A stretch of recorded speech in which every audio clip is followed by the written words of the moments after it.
Hello, good morning. Welcome and namaskar to India Global Education and Skill Summit, engaging powerful minds and empowering transformation.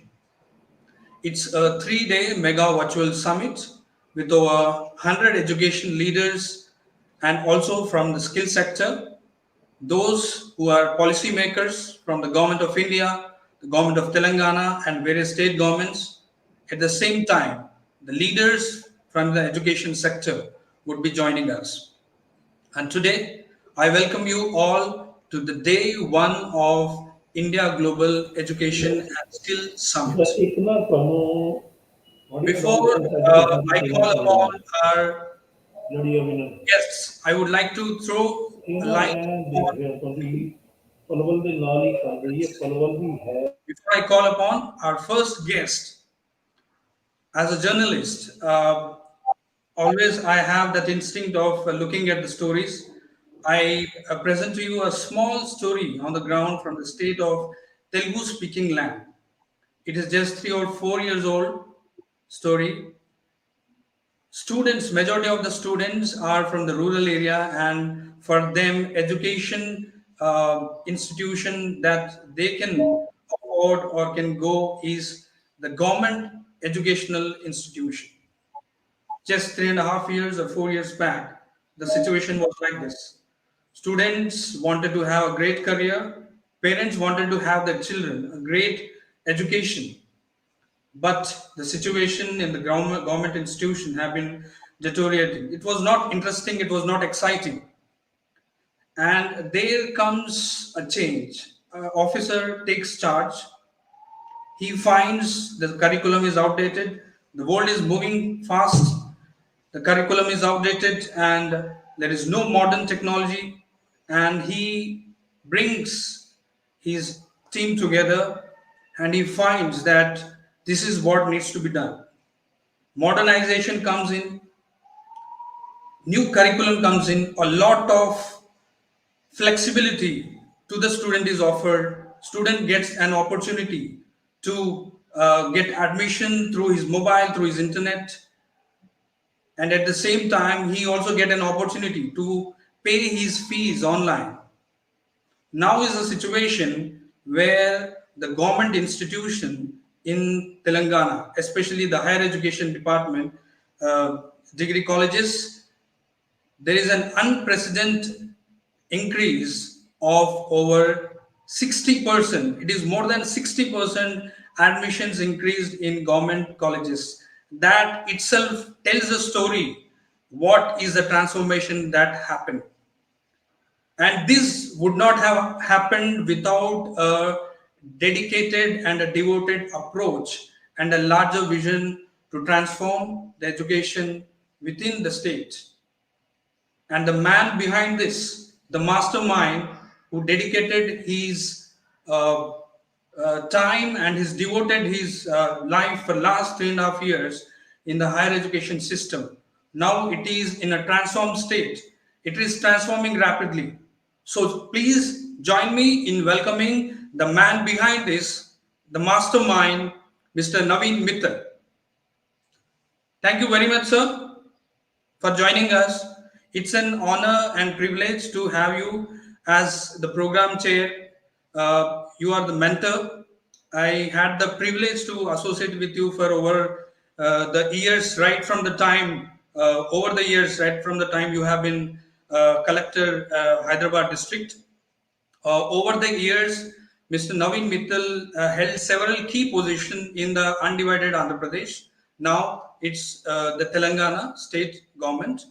And just to give his background, he is an engineer from IIT Delhi. He is an IS officer of 1996 batch. He stood all India third rank. He's a tech savvy person, so he ensures technology is there in all his initiatives. Now the staff and of the government colleges feel proud to be part of the government institutions. I have been associated with Mr. Naveen Mittal for over years. I start getting feeling that I am a team member of his department. So thank you very much, sir. We would also like to call upon yet another leader who has been in the education industry, especially with the government education sector, for over 30 years. He has been a great teacher. He has dedicated his life. Now he has a very key responsibility as the chairman for yet another Telugu speaking state, that is Andhra Pradesh. So join me in welcoming Professor K. Hemachandra Reddy, Chairman for Andhra Pradesh State Council of Higher Education. Thanks for joining us, Professor K. Hemachandra Reddy. And we are also joined by yet another educator. Over the years, he has been part of the education sector. He's been a great teacher as well. Now he has a key position as an administrator in the Andhra Pradesh State Council of Higher Education, Professor K. Ramamohan Rao. Thank you very much, sir, for joining us. Thank you. And up from north, we have a special officer uh, who has been he's dedicating his life in the school education. He from the state of Haryana, we have Shri Parmod Kumarji, State Program Officer, Department of School Education, Govt of Haryana. Thank you very much, Pramodji, for joining us. Next, I would like to call upon a leader in the education sector. Just to give a background, his humble background, he was a student from the government school education, from the government Anganwadi school.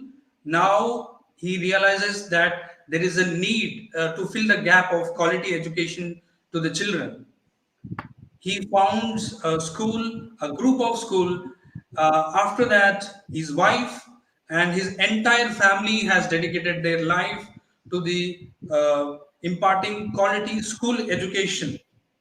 So we are glad to have Dr. S.K. Rathore, who's the founder, chairman, and managing director, Sanford Group of School. Thank you very much, Rathore. We are privileged to have you. And we are also joined by yet another person, a youngster. He founded a group of chain. He realized the need for the quality education that needs to be given and fill the gap for education all. So we are joined by Mr. Preetham Kumar Agarwal, founder and CEO, Hello Kids chain of preschools and Riverstone, all the way from Karnataka, Bangalore. Thank you very much. Thank you very much, Parmod Kumarji, for joining us. We are also joined by Mr. Baba Grover, who is the director and co-founder with the sixth school element school. Thank you very much, Mr. Grover, for joining us. Yet another leader from the education sector.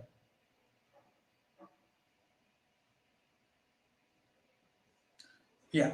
And we would also be joined by Mr. Amol Arora, Vice Chairman and Managing Director, Shemrock and Shemford Group of Schools. So with this, I would like to call upon our program chair and program mentor, Shri Naveen Mittal, to just give opening remarks on this particular subject, that is National Education Policy, Reality Check, Major Challenges and Solution. In India, after more than 30 years, we come up with a policy, National Education Policy 2020. It is considered to be dynamic, path-breaking. We have leaders from the education sector who would tell us what is the reality. So we would like to hear from our program chair, Sri Naveen Mittal. Thank you, Sudheer, and very good morning to all the participants. I take this opportunity to welcome all of you for this 3-day Global Education and Skill Summit of 2021. I'm sure this 3-day session, which includes school education, higher education, as well as skills-based education, will be really an interesting experience in sharing ideas and coming out with solutions as well as roadmaps for the future. I must say that we are going through a very, very, I would say, a transformative time, wherein we are seeing a huge amount of change, not just brought because of the COVID pandemic, but also a lot of policy change, as well as I would say a digital change, which is ongoing. And in the backdrop of this, I think this 3 day summit would give an opportunity to discuss about various aspects, because Sudheer has put together, and his team has put together I would say, a very comprehensive program. I would say a packed schedule for this 3 days, which would have many parallel sessions also discussing various aspects. Now, since we are talking about the NEP, the NEP 2020 has come after, I would say, 34 years. The last one was in 1986. And many analysts are comparing the 2020 NEP policy, that it will do to education what the 91 liberalization in India did to industry. So in that way, I would say it is a very, very path-breaking policy, with very, I would say, very new and very impactful ideas which have been brought into this policy. Especially if I can tell you from the higher education perspective, it talks about multidisciplinary education, in the sense that most of the institutions would transform themselves into multidisciplinary education, so that there is research, and there is learning based on multiple areas which are under one roof in an educational institution. It talks about flexibility in education, in the sense that students are not going to be compartmentalized, or educated or trained in silos, but over various topics which are of interest to them, or which are of value to them. It talks about multiple entry and multiple exits, in the sense that students can enter into educational institutions and go out to work, and then come back when they feel the need. So there is an opportunity to exit after 1 year with a certificate, 2 years with a diploma, 3 years with a normal degree, or 4 years with a professional degree, or a honors degree, or a degree by research. That is, I would say, a very path-breaking initiative. In the school education side, for the first time in India, especially in the government sector, early childhood education has been integrated into the education bouquet. Otherwise, in government system, the education was starting from age 6 plus. Though there was some mechanism for Anganwadi teaching, but that was again very, very limited, and very, I would say, narrow in its whole approach. And now EC has been brought into the forefront. It also kinds of redesigns the entire school education system into 5+3+3+4 system, which is again, I would say, a very interesting system when it comes into implementation. It also brings in a huge input into the research, with the setting up of National Research Foundation, as well as technological fund, which is going to be set up. Finally, I can say that the entire regulatory system of the country is now up for a change, because the policy talks about light but tight regulation, with the setting it up of proposed setting up of HECI, which is the Higher Education Commission of India, with its 4 verticals, is again going to be, I would say, a very big regulatory transformation, because right now the entire system is broken up into multiple entities and multiple regulators. So I would say that overall the policy is extraordinary, but as is the case with the most policies, or most rules and regulations, the proof of the pudding is in terms of eating. In the sense, the ultimate test of the policy will be in its implementation. And I would say that is where the key lies. If we can implement this well, and implement it quickly, with the low hanging fruits to begin with, I'm sure that it will bring in the expected transformation which it wants to bring in. And I would say that India is ready for it. And what is really required is to implement this policy well and quickly. That is the key in going forward. With these few words, I look forward to a very interesting 3 day summit in the coming 3 days, and I'm sure that this will give us all an opportunity to really think and work on some of the priorities which we all have, and have a clear roadmap and a clear road ahead of us. So with these few words, I hand over back to Sudheer, and wish you all the best. Yeah. Thank you very much, sir, for gracing this opening ceremony. We'll have the opportunity of hearing Mr. Naveen Mittal again tomorrow in the inaugural session. In the inaugural session, we'll be joined by the Government of India Secretary, Mr. Rajesh Agarwal, for the Skill Development and Entrepreneurship Ministry. And we would also be joined by Mr. Dr. Anil Sahasrabudhe, who is the chairman for All India Council for Technical Education, besides several other leaders from the higher education sector. Thank you very much, sir. With this, I would request yet another uh, policy maker from the state of Andhra Pradesh, Professor K. Hemchandra Reddy, Chairman for Andhra Pradesh State Council of Higher Education. We would request Professor K. Hemchandra Reddy. Sudheer, Kamchandra Reddy will join after some time.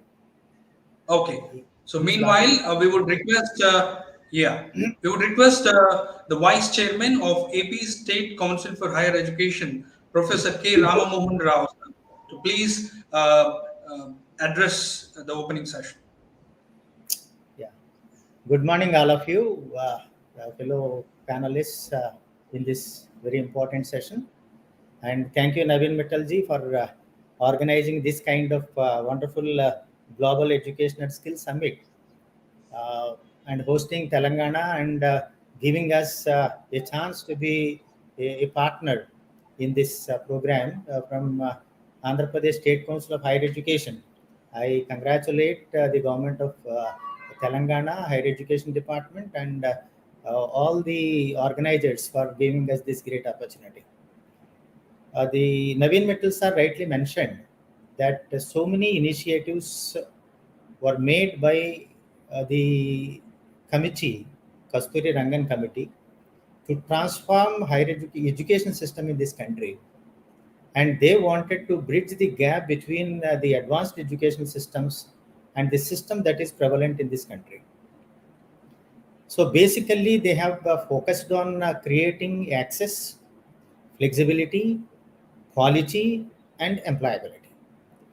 And towards that end, they try to keep the system intact and modify the system to suit to the changing needs of the world. And we know that the changes are taking place around the world at a very, very fastest pace, particularly in the 21st century.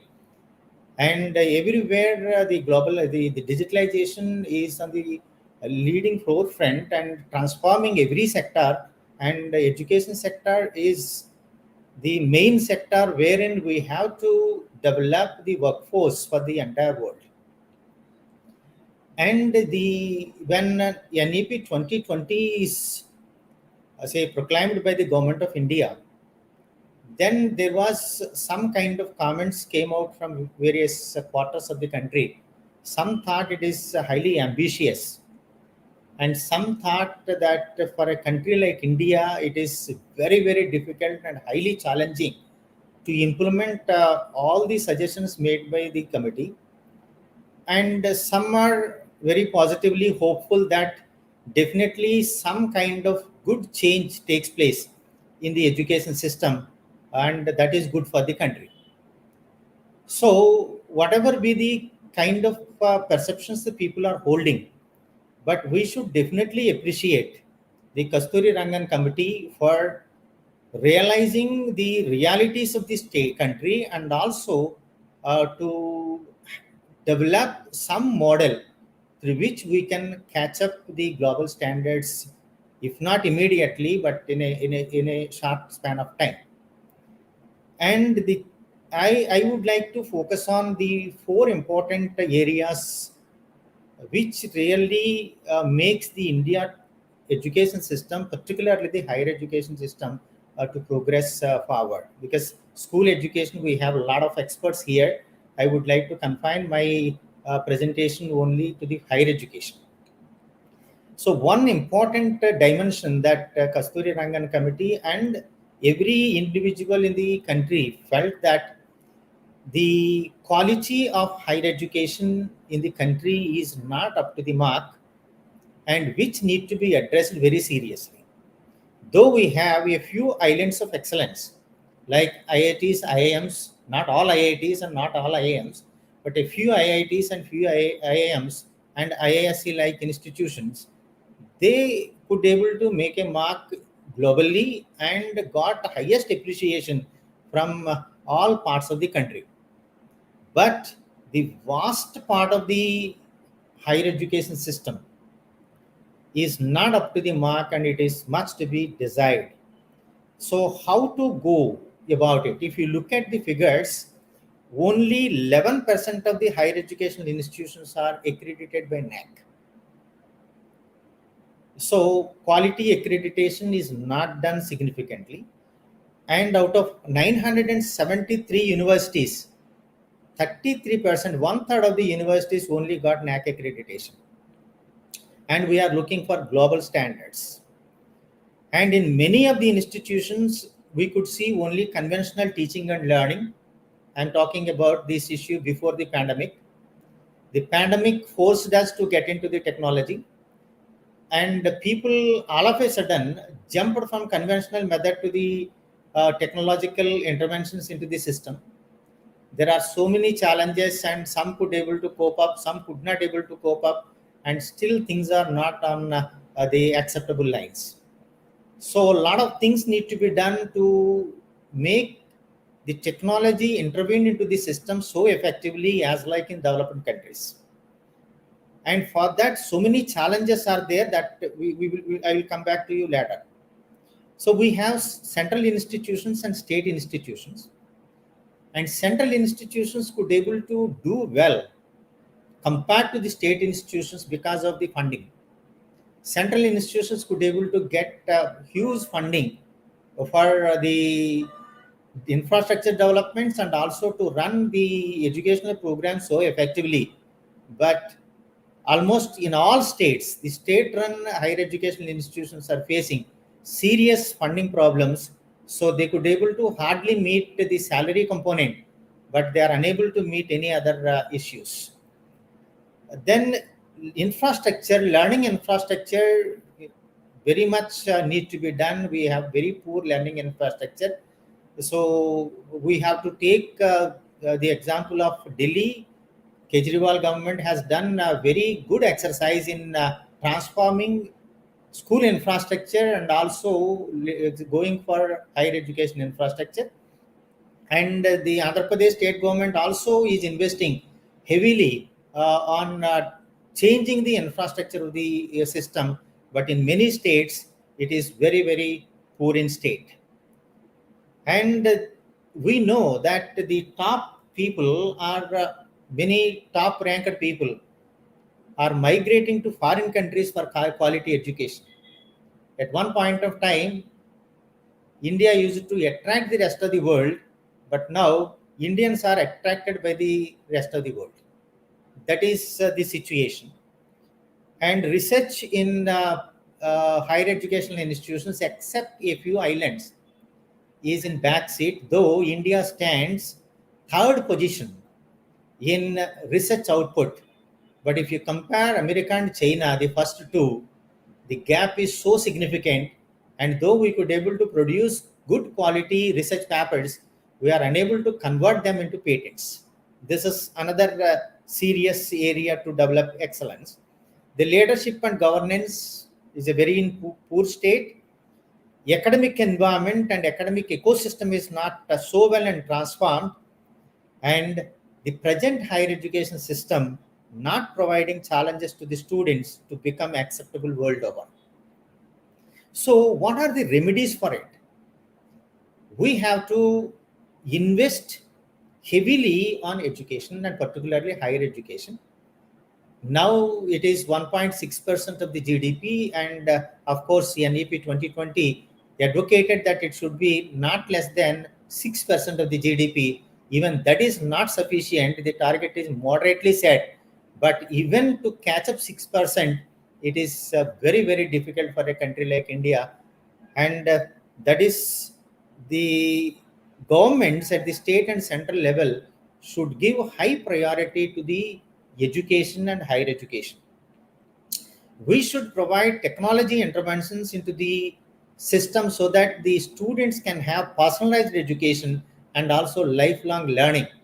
So we have a large group of say youngsters, and India is having the largest group of youngsters, and the economics described it as a demographic dividend.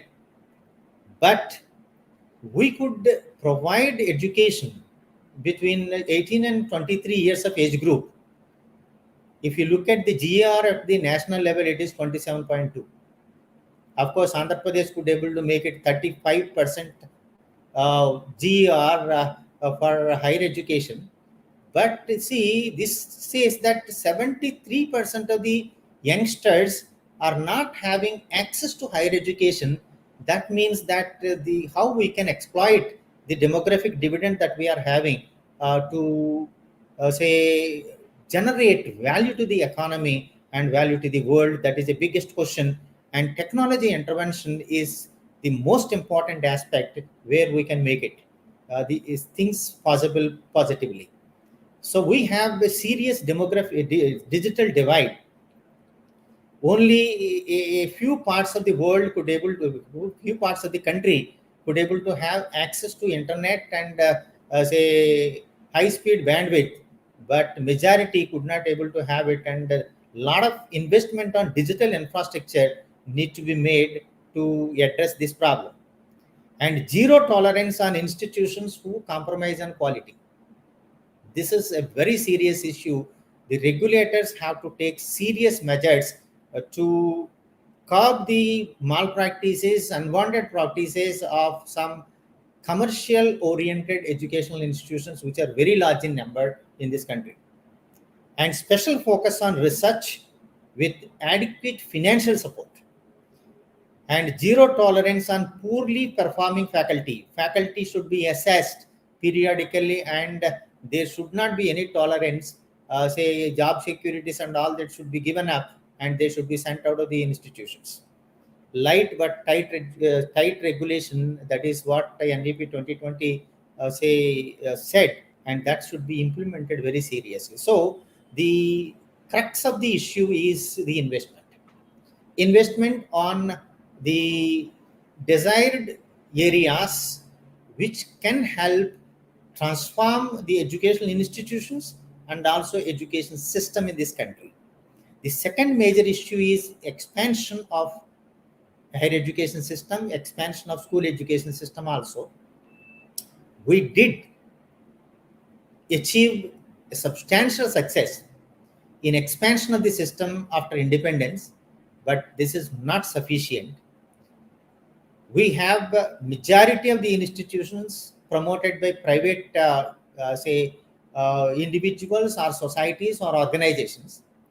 It is not we cannot say that it is undesirable to have large part of the private institutions, but we have to monitor the way in which they could able to run these institutions, whether really the quality standards are maintained. And nowadays, the marketing of higher educational institutions in the country, they are focusing and investing heavily on promotion without substantiating the basic realities, which need to be checked seriously. And some states are taking care of regional distribution of the colleges and schools. That is not many states are doing it. And if you look at the density of the higher education, Karnataka, Tamil Nadu and Andhra having 50 plus per 1 lakh population. But if you look at the Bihar, there is only 7.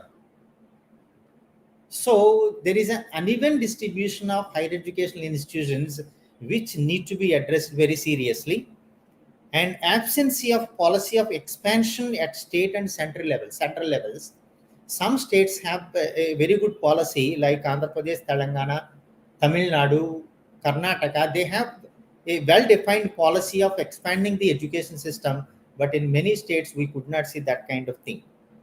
So we should have a national policy and state policy of development of higher educational institutions and NEP 2020, and that need to be translated into the regional systems by respective state governments to see that all the recommendations are implemented. And liberal funding from central is also much needed.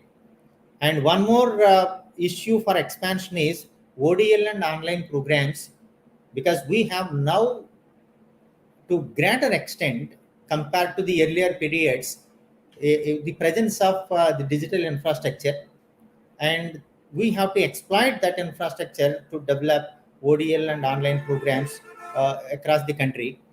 And the policy of expansion of education on relevant disciplines, that is very important. So localization of the educational needs is given up, and conventional programs are in large part of the country, and the 21st century skills and 21st century demands are not well interpreted, well communicated to the people to create greater awareness among them. So that is another important aspect. See, we have large youth in the country, and they are not say motivated to take up higher education, because they don't have enough confidence that if they do higher education or do a degree or a PG program, they'll get some employability and career opportunity. So the system should create that kind of confidence among the students.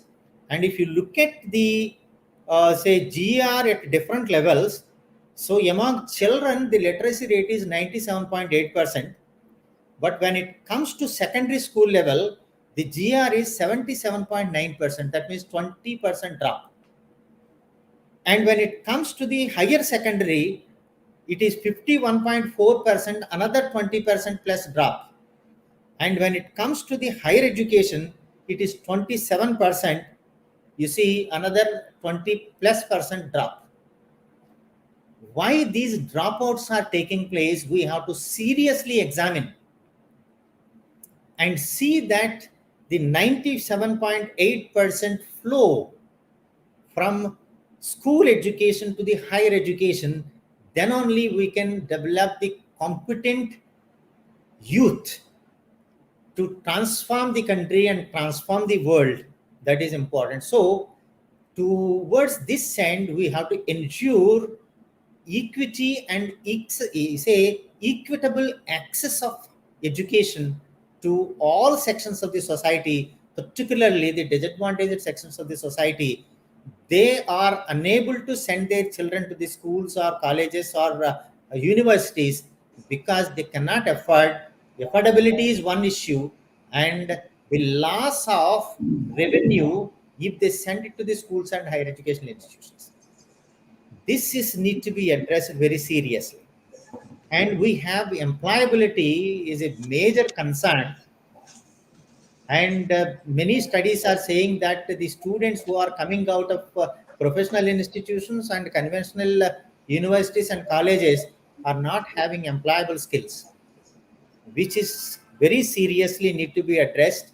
And there is no connectivity, serious connectivity between industry and educational institutions, between society and educational institutions, which need to be strengthened. And we have to change the perspectives and attitudes of the educators and educational institutions. They only can change the attitudes and perspectives of the students. So a lot of orientation, awareness programs, training programs need to be given for the managements of the educational institutions and also the educators to catch up to the changing needs of the country, changing needs of the world, and to make the Indian education system, particularly higher education system, to stand on par with the developed countries. Of course, we should not discount our system because we are far ahead of the vast majority of the countries that are there in the world. We are lagging behind with 10 or 12 countries in the world, but we are definitely good at standards and we have many more things to do to reach to the higher standards.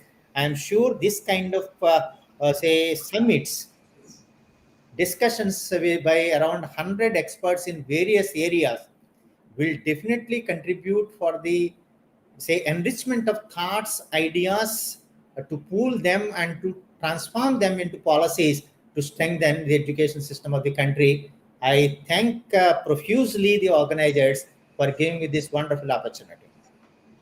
Thank you very much, sir, for sharing out those in-depth observation which you said for the national education policy. As you also mentioned about the accreditation part of the institution, at the same time, you also said about the central funding. Central institutions are well able to implement national education policy. You also talked about infrastructure and commercialization of education. You mentioned about, and as you rightly mentioned, light but tight regulation. But we have yet another representative speaker from the state government of Haryana. Thank you very much, sir, for that. I would like to call upon our speaker from Chandigarh, Mr. Parmod Kumar, State Program Officer, School Education, Government of Haryana. We would request Parmod Kumarji to give his address.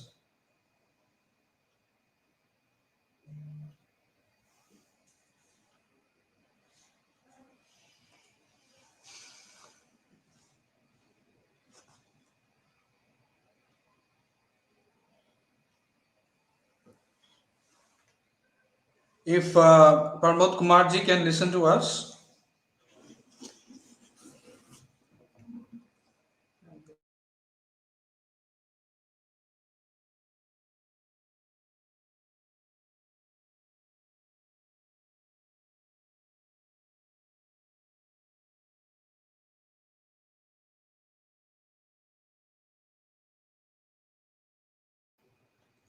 Yes, so this is about the state perspective. So we are also joined by, which we couldn't introduce, a few, we can say he's a futuristic leader from the education, uh, who would be moderating this school leadership session of the opening session of day one India Global Education and Skill Summit.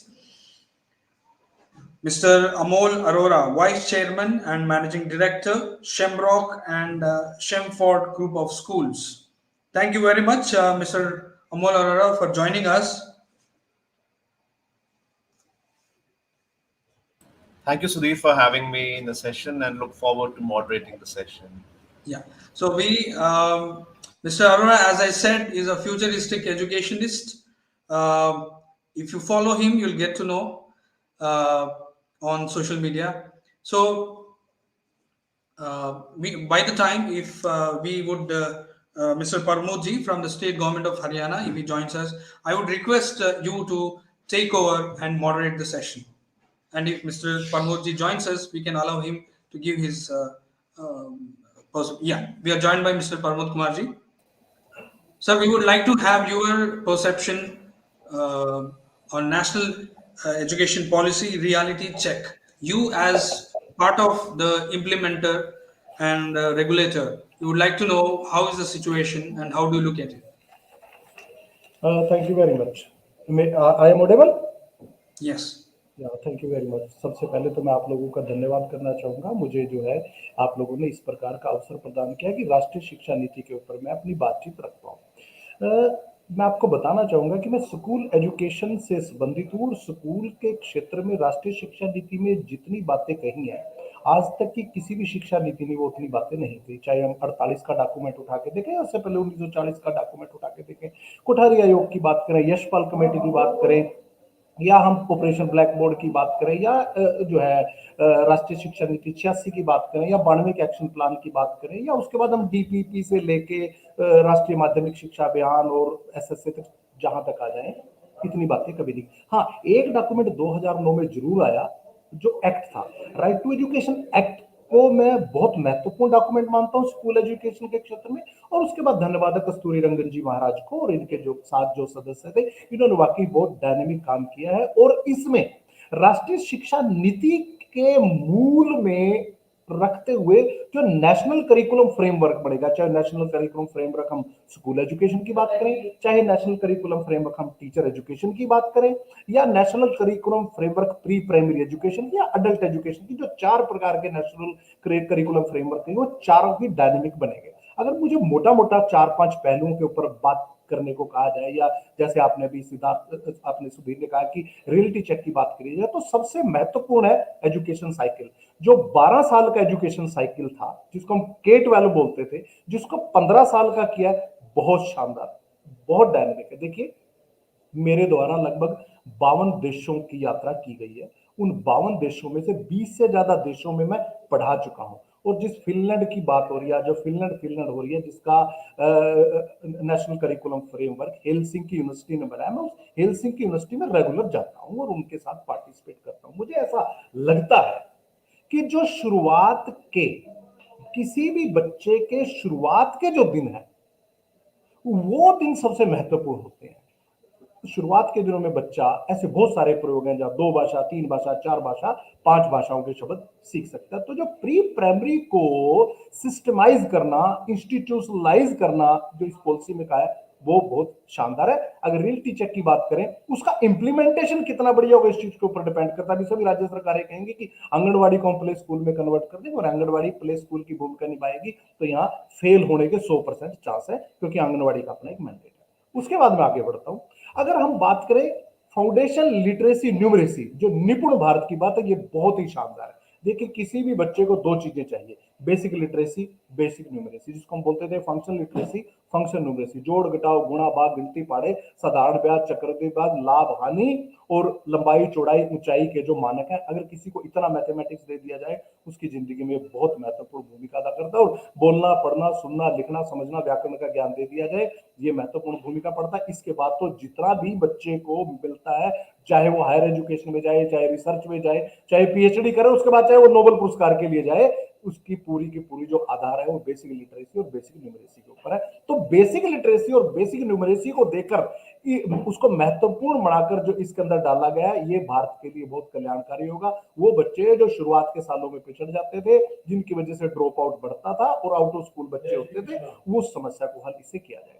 इसके अंदर तीसरे पहलू की बात करूं, तो तीसरा पहलू है जो SDGE, socially economically disadvantage group के नाम से बनाया, जिसमें बच्चे हैं, ट्रांसजेंडर हैं, महिलाएं हैं, ऑर्फन हैं, स्ट्रीट चिल्ड्रन है, चिल्ड्रन ऑन रेलवे स्टेशन है, और उसके बाद अदर डिसएडवांटेज कैटेगरी के बच्चे हैं, और उसके बाद जो लड़कियां हैं या माइनॉरिटी के हैं, या जो नक्सली प्रभावित क्षेत्रों में बच्चे हैं, या रिफ्यूजी बच्चे, इन सारों को जोड़ के जो सोशली इकोनॉमिकली डिसएडवांटेज ग्रुप बनाया है, और जिसके लिए कहा गया कि आप स्पेशल इकोनॉमिक जोन बनाइए, सॉरी स्पेशल एजुकेशन जोन बनाइए, जो SCZ की परिभाषा दी गई है, वो बहुत शानदार है। अगर मेरे को आगे बढ़ने को कहा जाए, अगर मैं और किसी चीज के ऊपर बात करूं, तो इसके अंदर जो 21st सेंचुरी की एजुकेशन की जो बात करी है, क्या शानदार चीज है। मतलब मैं धन्यवाद करता हूं।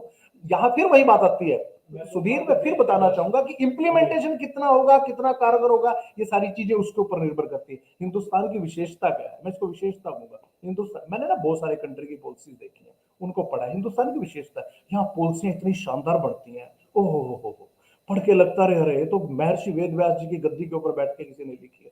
कोई चूक ही नहीं होती पॉलिसी में, हर पहलू को छूती है, बहुत शानदार होती है। लेकिन इसकी विशेषता है कि जितनी शानदार पॉलिसी होती है ना, इंप्लीमेंटेशन उतना ही खराब होता है।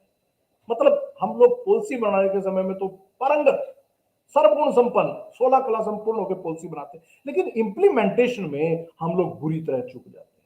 तो मैं फिर बता रहा हूं, फिर दोहरा रहा हूं कि ये डॉक्यूमेंट जो है पॉलिसी का, ये शानदार है। इंप्लीमेंटेशन कितना होगा डिपेंड करेगा, हरियाणा कैसा करता है, तेलंगाना कैसा करता है, आंध्रा कैसा करता है, तमिलनाडु कैसा करता है, इन चीजों के ऊपर डिपेंड करेगा। लेकिन यहाँ जो 21st सेंचुरी की जो बात की गई है, देखिए मुझे मुझे एनसीएफ जो 2005 है वो अच्छे तरीके से याद है। जब एनसीएफ 2005 बन रहा तो मैं इसका पार्ट भी था, मैं जुड़ा रहा इससे, मतलब 2002-3 में जुड़े, 2005 में जब डॉक्यूमेंट आया तो हम लोगों को पता था कि डॉक्यूमेंट में क्या आने वाला है। अब जो नया एनसीएफ आ रहा है हम इसके भी पार्ट है, पोजीशन पेपर लिखे जा रहे हैं, हम इसके भी पार्ट है। हमें मोटा मोटा मालूम है कि नेशनल करिकुलम फ्रेमवर्क क्या आएगा। जब 2005 में नेशनल करिकुलम फ्रेमवर्क आया, उस फ्रेमवर्क के आते ही मैंने कहा था कि ये पुराना हो गया। अब आप कहोगे कि पुराना कैसे हो गया, मैं बताता हूं। 2005 में जब नेशनल करिकुलम फ्रेमवर्क आया तभी 3G आ गया और फिर 4G आ गया। तो एनसीएफ 2005 जो है ना, अगर आप मेरे से पूछो तो एनसीएफ 2005 नहीं है, ये 2000 है। एनसीएफ 2000 कहें इसको, 2005 में ये आया, छपा, तैयार हुआ, बना, लोगों तक पहुंचा है तो एनसीएफ 2000। तो लेकिन अब जो है एनसीएफ 2005 के बाद जो नया एनसीएफ आएगा, मैं ऐसी आशा करता हूं कि अगले वर्ष वो हमें मिल जाएगा। ये इतना शानदार होगा क्योंकि इसको जो बनाया जा रहा है, इसको 5G को देख के बनाया जाए। तो इसके अंदर क्या है, आर्टिफिशियल इंटेलिजेंस है, ऑगमेंटेड रियलिटी है, वर्चुअल रियलिटी है, मशीन लर्निंग है, कंप्यूटर लर्निंग है, ब्लेंडेड लर्निंग है, आईसीटी है, ब्लॉकचेन मैनेजमेंट है, क्रिप्टो करेंसी है, इसके अंदर ड्रोन टेक्नोलॉजी है, इसके अंदर जो है मतलब डाटा एनालिसिस है, डाटा माइनिंग है, डाटा, उसके बाद इतनी सारी चीजें हैं इसके अंदर। मतलब ग्लोबली हम लोग तैयार होंगे। मतलब हम लोग आज क्या है, हम लोग आज यहाँ से तैयार होके अमेरिका में बैठ के किसी कंपनी के लिए प्रोग्रामिंग करते हैं। उसका कारण है इंटरप्रेन्योरशिप नहीं है, स्टार्टअप नहीं है, इनोवेशन नहीं है, रिसर्च उस लेवल का नहीं है। अभी मेरे से पूर्व के वक्ता बहुत शानदार बोल रहे थे, उस लेवल का रिसर्च जो पेटेंट की तरफ लेके जाता है नहीं है, उस प्रकार का रिसर्च जो नोबेल पुरस्कार की ओर लेके जाता है नहीं है। तो ये सारी चीजें जब बदलेंगी तब हम कहेंगे कि इंपावर्ड हुए हैं, स्ट्रेंथन हुआ, स्कोप है, इनोवेशन को स्कोप है, इंटरप्रेन्योरशिप को स्कोप है, स्टार्टअप को स्कोप है। और यही पॉलिसी एक बहुत खूबसूरत बात करती है। 2015 में मुझे इजराइल में पढ़ने का अवसर मिला तो मैंने वहां कहा देखा, वहां स्कूल को इंडस्ट्री के साथ और बाजार के साथ जोड़ा हुआ है। मतलब बाजार की जो डिमांड है वो इंडस्ट्री देखती है और इंडस्ट्री की जो क्या रिक्वायरमेंट है वो स्कूल की तरफ देखते हैं कि स्कूल, इंडस्ट्री और बाजार जुड़े हुए हैं। पूरी दुनिया में यही तो है, वो है क्या? अगर हम देखें एजुकेशन क्या है, एजुकेशन एम्प्लॉयमेंट, रोजगार, ज्ञान, इन सब चीजों से हम लोग ज्ञान की बात करते हैं, हम लोग इंफॉर्मेशन की बात करते हैं, लेकिन हमारी जो पॉलिसी है वो चूकती है, वो इंटरप्रेन्योरशिप, रोजगार, इंडस्ट्री के मामले में चूक जाती है। तो ये पॉलिसी कहीं ना कहीं इन सारे पहलुओं को एड्रेस करती है और मुझे खुशी है कि स्कूल एजुकेशन में बहुत सारे बदलाव और सुधार हो रहे हैं। मुझे ऐसा लगता है कि आने वाले समय में जब धीरे धीरे एनसीएफ आएगा, चीजें आगे बहुत बढ़िया खूबसूरत तरीके से आगे बढ़ेंगी। Thank you Sudhir, over to you. Thank you very much sir, आपने बहुत ही सुंदर तरीके से अपने विचार रखे। आपका इजराइल का विजिट का भी आपने जिक्र किया। तो वी आर ग्लैड कि आप जो गवर्नमेंट सेक्टर में जो आप एजुकेशन चीज़ों को इम्प्लीमेंट करते हैं, आपके विचार ऐसे हैं, and you also think that it is a dynamic policy, but the point that matters is to what extent it gets implemented. There are challenges. अभी हम लोगों ने सुना, we have heard the speakers from the government of Haryana, government of Telangana, government of Andhra Pradesh. Now we have leaders from the private sector who have been in the field or in this education space for over more than, I'm sure all of them are more than 20 years. Some of them are 30 years in the sector, trying to provide a quality education. They as the providers and the owners of a group of school and chains, there are certain things like what are the challenges and operating, how it can be done easier and less complex, and the reduce the multiplicity of the governing chaos. And we have the leaders, and we glad to have a wonderful moderator, Mr. Amol Arora, Vice Chairman and Managing Director for Shemrock and Shemford Group of Schools. I'm sure this group discussion will be touching upon how these private institutions are implementing NEP through their institution. Over to you, Mr. Amol Arora. Thank you, Sudheer. Thank you for that introduction. And yes, I think it's a good perspective that you've got both the government and the private side, because ultimately, all of us are here for one reason: to educate children, to prepare a bright future for this country. And that's the whole aim of why we do what we do. Why does Mr. Parmod does what he does? Why do I do what I do? And why does anybody else in the education sector exist is for preparing children for a brighter future, as Mr. Pramod says, ताकि वो पढ़ सके, अच्छी job मिल सके, they can live happier lives, and that is the ultimate goal. If we can prepare our future citizens for that. So the question is, I mean, the important question is that education traditionally has been thought of as a role of the government. It should be something that a responsibility of the government, just like the government provides us with security, with safety as citizens. It should be providing education as well. So that's why it makes it interesting that why does the private sector exist in education, and the question is, should it exist? Then we talked about commercialization, which is always a touchy word when the word private comes, and the word profit also enters and makes people a lot of very uncomfortable. So is it time that as a country we understand what is the role? Because you can have you're paying fee for an app which is listed on the stock exchange, which is clearly making money, but a school is not allowed to make profits. So is there something wrong over here? I mean, so let's discuss these things. I think as a country we need to be mature enough to confront and come to terms with the reality of what should be the role of the private sector when it comes to education. So I hope it's going to be an interesting discussion. We have practitioners here who've been here for many decades in the sector, and I think it will be interesting. So straight away, I'd like to go to you, Mr. Rathore. I mean, what is the role of, why should the private sector exist in education in India? Very simple one-line answer, Amol. Because government has not fulfilled their duty, that's why we people are existing. This is the education, giving education to the citizen of the country is the role of government, whether it is a state government or central government. So as they are not able to create the number of institutions required to educate our country, so we people are here. One thing. Second thing, see, it's a very noble profession, as we are hearing since our childhood, कि इससे अच्छा कोई भी समाज सेवा का काम नहीं हो सकता कि बच्चे को किसी एक generation after generation we are giving education, we are giving education for their life, we are giving education to make them successful in their professional career. Second thing. So another thing, third one, the government has given opportunity to come to invite private players to have their institution to invest. Earlier, what I believe and what I have seen in my childhood, there was no, when I was going to school, there was no private public school in my area. I was residing in eastern part of Delhi. No private school was there in I think 10-15 kilometers of my residence where I was residing. Gradually, when the situation comes and that point of time, only the big corporates means the top shots companies like Birlas or Tatas or these type of companies were into the education, investing into the education field as their CSR activity. Now, you and me, people like you and me, have seen opportunity to work for the society. One thing, to find out, to give the employment to the people and give the education. That's why we are here. Only question is what kind of education we people are giving. I believe you, me, Preetham, and everybody who are into the progressive education field are already NEP compliance. I think our preschools are doing for last 30 years, my for last 10-15 years, and Preetham, we are all following what NEP document says. We are all doing for last so many decades, and whatever the K-12 segment has to do, the only thing what we are looking for is the skill education and the choice of subject at secondary level. That is the only thing what advantages is coming out for progressive private schools from the document.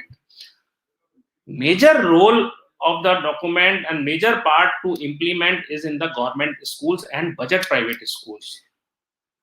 That need to be taken care, and that is required to be monitored. And what Pramodji was saying, I am totally 100% agreed with mister Pramod, कि हमारे document, हमारे policy document बहुत सुंदर बनते हैं, उसमें एक एक वर्ड पढ़ के लगता है कि हाँ कितना अच्छा डॉक्यूमेंट बना है, but implementation is a issue. So I think we all progressive private schools or progressive chain of preschools and private schools are already NEP compliance. I believe so. Over to you, Amol. Thank you for that.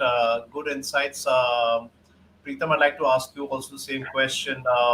Why do what is the need for private schools? Because as Mr. Rathod also said that, this is supposed to be a seva. Ye seva hai kya? Ya isko business kaha jaye, and is it right ethically to use the word commercial, to do commercialization, which the whole country is against, but where do you draw the line between incentivizing somebody for effort versus trying to exploit the? So how is this? What do you see the role of the private schools, both from a country's perspectives and from an ethics perspective as well? Is it the right thing to do? Is it allowed? Should it be allowed? So, what's your take on this? All right. So, Amol, to be very precise, the question is given to me. I'll be very open to say, do we talk about any other industry that it should be only run by the government schools? Why private players are there? Why we are all talking about only when it comes to education that it should be free, it should be mandatory, it should be regularized, the fee should be regularized. On what grounds? When we are able to get a new education policy after 34 years, think about without private players like us, right? India's education sector behind 34 years than any other countries, right? When we are talking about the policies which is not been implemented in the past, we are not able to see. I come from a very rural place also. I have not seen a government school in a what we call as a bare minimum standard of a premises also, right? When I can talk about, I studied in that village school, right? 30 I'll say 35 years back, when there were no classrooms, no tables and chairs, right? Right, no tables and chairs, and still after 35 years, hopefully the schools are on the same status right now, right? Let's not talk about a urban space which is Bangalore, Calcutta, or Chennai, Hyderabad, but the school education is still in the same right now. So trusting private players, I'm not saying that trust, but yes, when it comes to business, why we can't be a profitable place where we are talking about the quality of education? Ethics, yes, we are taking care of that ethics as different businesses, as we pay the same kind of taxes what any other business in India pays, right? We have not been granted any land, we have not been granted any of the funds, right? Then if we are running at a profitability for education, where we are wrong in terms of bringing the best of practices, bringing the best of education from the world, when Rathoji says that we were far ahead of the new education policy before the policy which came in 2020. Yeah, so see a few things. One is the problem is that schools have misused that authority, because once you have a piece of land in a city, the parents have no option. It's not like a free market where I can choose to fly another airline if I don't like your airline. So comparing with the issue is that every school creates a localized monopoly. If there's no control on how much fees you're charging and how much increase, and we've seen that schools have increased their fees by 40% in a year. How is that justified? So when there are bad apples like this, it sets a precedent for everybody. And today you use the word industry. We can't even call ourselves an industry. We're not supposed to call ourselves an industry. We can use the word sector to be politically correct. So isn't there a case where schools have overstepped their jurisdiction? They've gone beyond that thing. But then how do you control that? You control that by putting more controls in place. So the government does that. Parents will complain to the politicians. Who have a vote bank. They want to keep the parents happy. The courts also don't like this fact. So if we see the private school behavior in the private sector in education, it's not very it doesn't build a lot of trust amongst parents as well, and amongst policy makers. How do you change that? Because Mr. Anil Swarup always talks about the number 15-20,000 B.Ed colleges which exist only on paper. So the private sector has clearly not been a role model for how it should be. So there's no self governance in that front. So if there's no self governance, then obviously the politicians are more than happy to step in and say, "ठीक है, बंद कर दो, school fees मत बढ़ाओ." Then schools don't, they cut back their costs. So this is becoming especially in Delhi, if you know, it's becoming a very downward spiral where the quality of education in schools has actually gone down a lot. It's same has happened in Gujarat. So how do you solve this problem? Because there clearly is an exploitation by private players who are trying to get greedy, who see an opportunity. We know of kickbacks from books, from uniform, but they're overinflated for parents. So when these kind of things, and it's not everybody doing that, but even though 20% do, 15, 20%, 10% do it, it reaches the politicians, the policy makers, and obviously you have stringent concerns. And this topic is about how to encourage opening of more schools, and these kind of things obviously discourage people from entering the sector, whereas we need more people to open schools. We need a oversupply. We should have a clear oversupply where parents have choices. So Preetham, how do you deal with that? I mean, it's not as easy as saying that if other industries are allowed to make money, why can't we do it? Because schools clearly have a monopoly, and they clearly have exploited it on many occasions. See, everything, if you are really, we are talking about quality of education, it will always come with a price, right? That is the first thing. And when we say that the fee to be regulated by government, yes, because of some that you said that 5-10%, even I really do not agree on a personal ground. I may say XYZ, yes, but on a personal ground, when somebody is provide that kind of quality and service, right, I think they should be free to charge for that part also. Even the parents, before going to that school, they are aware of the fees of that particular school.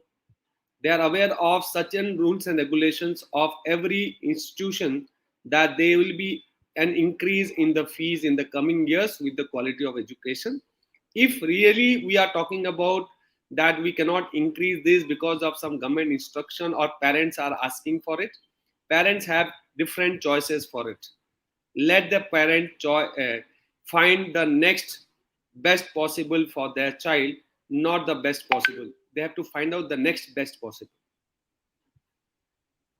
Yeah. So, Mr. Rathore, I like to ask you this question. But a lot of governments have now kind of matured up to this fact that it's okay to charge whatever you can, and I think most governments are moving in the right direction. I think through a lot of discussion with the schools as well, that the increment is something that should be controlled, and which is fair. I mean, 8-10%. I know, for example, Haryana will not allow more than 8-10%, and so this is kind of okay, right? If you're if going as per inflation rate. But the problem is that schools are not transparent. They will introduce hidden charges, picnic charges, some EA charge version, and that is what starts irritating the governments when parents do that. So how do we? Is there a way for the private sector to control that, so that, and once we can show that, see, this is how the private school sector has done, and this is why you can give us more authority and more trust us that we will not do a thing. That doesn't it all start with that building that trust, so that then the policies come after that? Because we keep asking for more, as Preetham said, we want subsidized land, we want this. The government should encourage, but on the other hand, first, you as private schools, we need to build that trust amongst the policy makers that we can be trusted with this country's education. So what would you say for that? How do you solve this problem? Yeah. Amol, this question is for me. Yes, for you. Okay. So, Amol, Preetham said very well. When the airlines had the authority to, charge whatever they wanted to charge, then why not any other, segment? See,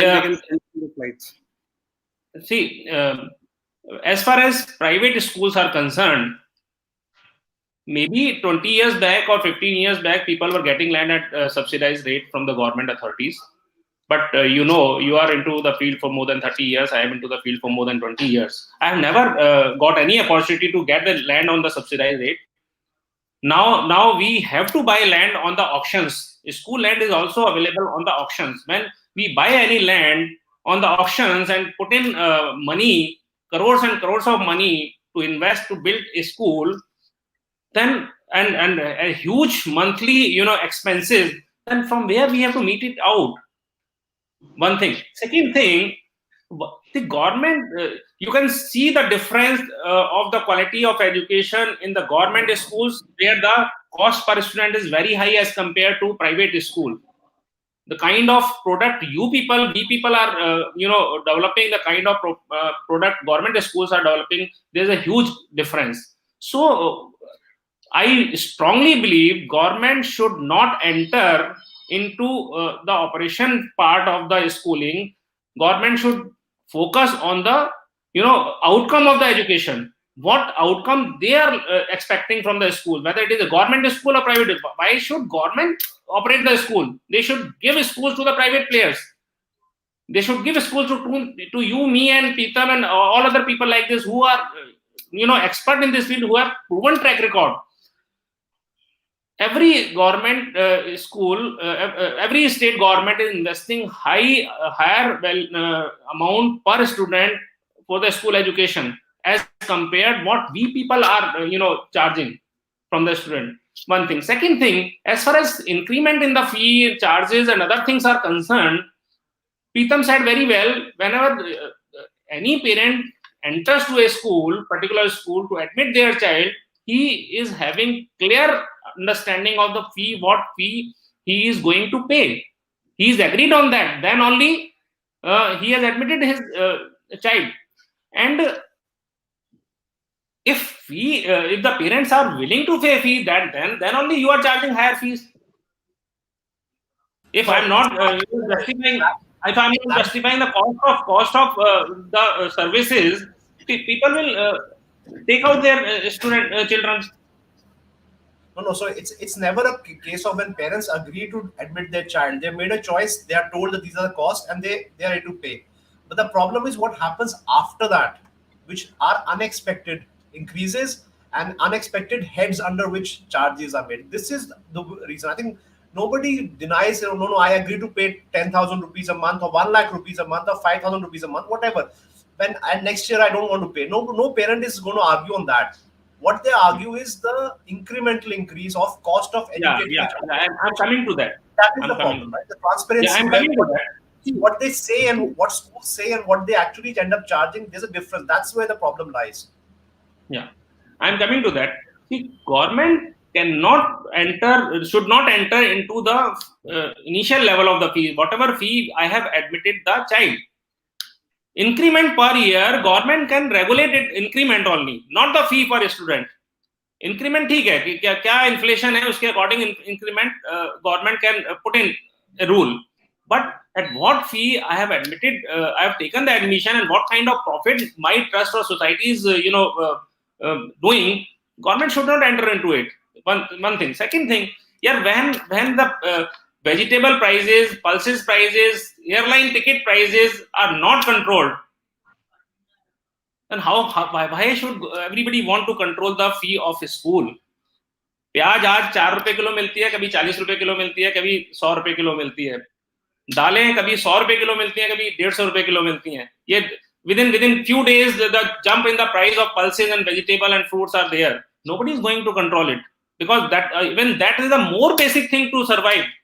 Vegetable and pulses and grains are more basic things to survive. Why government is not controlling prices of those things? Why everybody is trying to control the fee of the school? Why they are trying to control? So this is the question basically.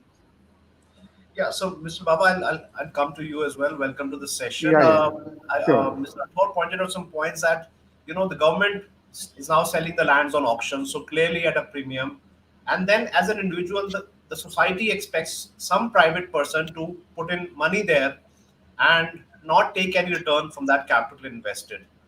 This is the way. So we are looking at charity as a way of educating this country, and then saying you put crores of rupees, you've taken a bank loan, you've pledged your house to take a loan, You've done all that hard work as somebody who feels that children in this area, if I set up a better school, the children will benefit, the society will benefit. So isn't there something wrong in this thought process that you don't get a return? And this is exactly the same thing which happened with the Foreign Universities Act, where foreign universities were invited to set up campus in India and said, but you can't take the money back to your country. And nobody came, and people are expecting Harvard and Oxford to be running to set up campuses in India. So isn't there something wrong in this, the way the societies and policymakers are thinking right now? Right.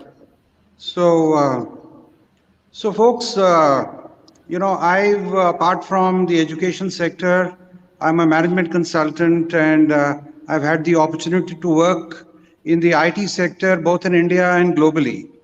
So I have a little bit of exposure that's a little broader, and I have a slightly, I would say, if we were to zoom out on this question a bit, I think we need to reflect on a couple of dimensions before we come back to education. One is globally, there is no sector which has grown, developed, and kept pace with change with the government interference. Okay, so however, government regulation is required, but not interference, and there is a subtle difference between the two. Now, in our sector, in the education sector, look at the IT sector. In India, we are a global giant. We are a global giant because of virtually no interference, in the IT sector. Okay. Now, and is the IT sector profit making? Is it giving value?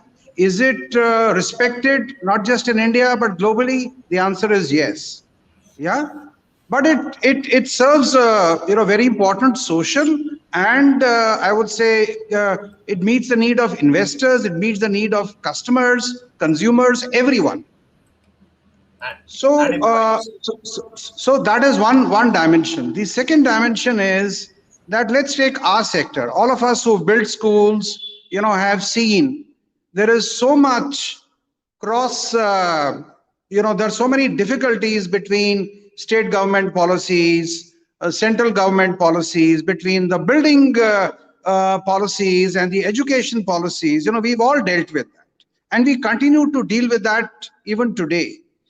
Now, to run, you see, and the policy framework is that education should be run as a charity, as you rightly said, Amol, right? And we all know that if you try to run anything as a charity, whether in the whole NGO sector globally, you try to run it as a trust or a society, people will find ways to circumvent. And I used to work in the Tata Group, right? It's a private enterprise, but they are one of the most charitable, enterprises, on the planet, not just in India. So if you have if you have a social mindset, just by forcing a trust and a society framework, you're not going to create charity.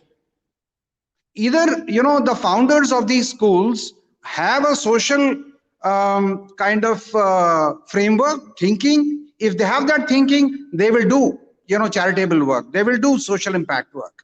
If they don't have, just by putting, artificial structures on top, you're not going to get charity. You're just going to get corruption. Yeah.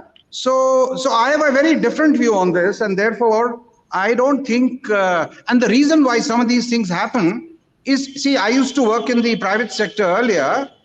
The private sector doesn't want to enter education because they find it too complex, too filled with, complexities. And as a result, number of schools are less in most cities in India.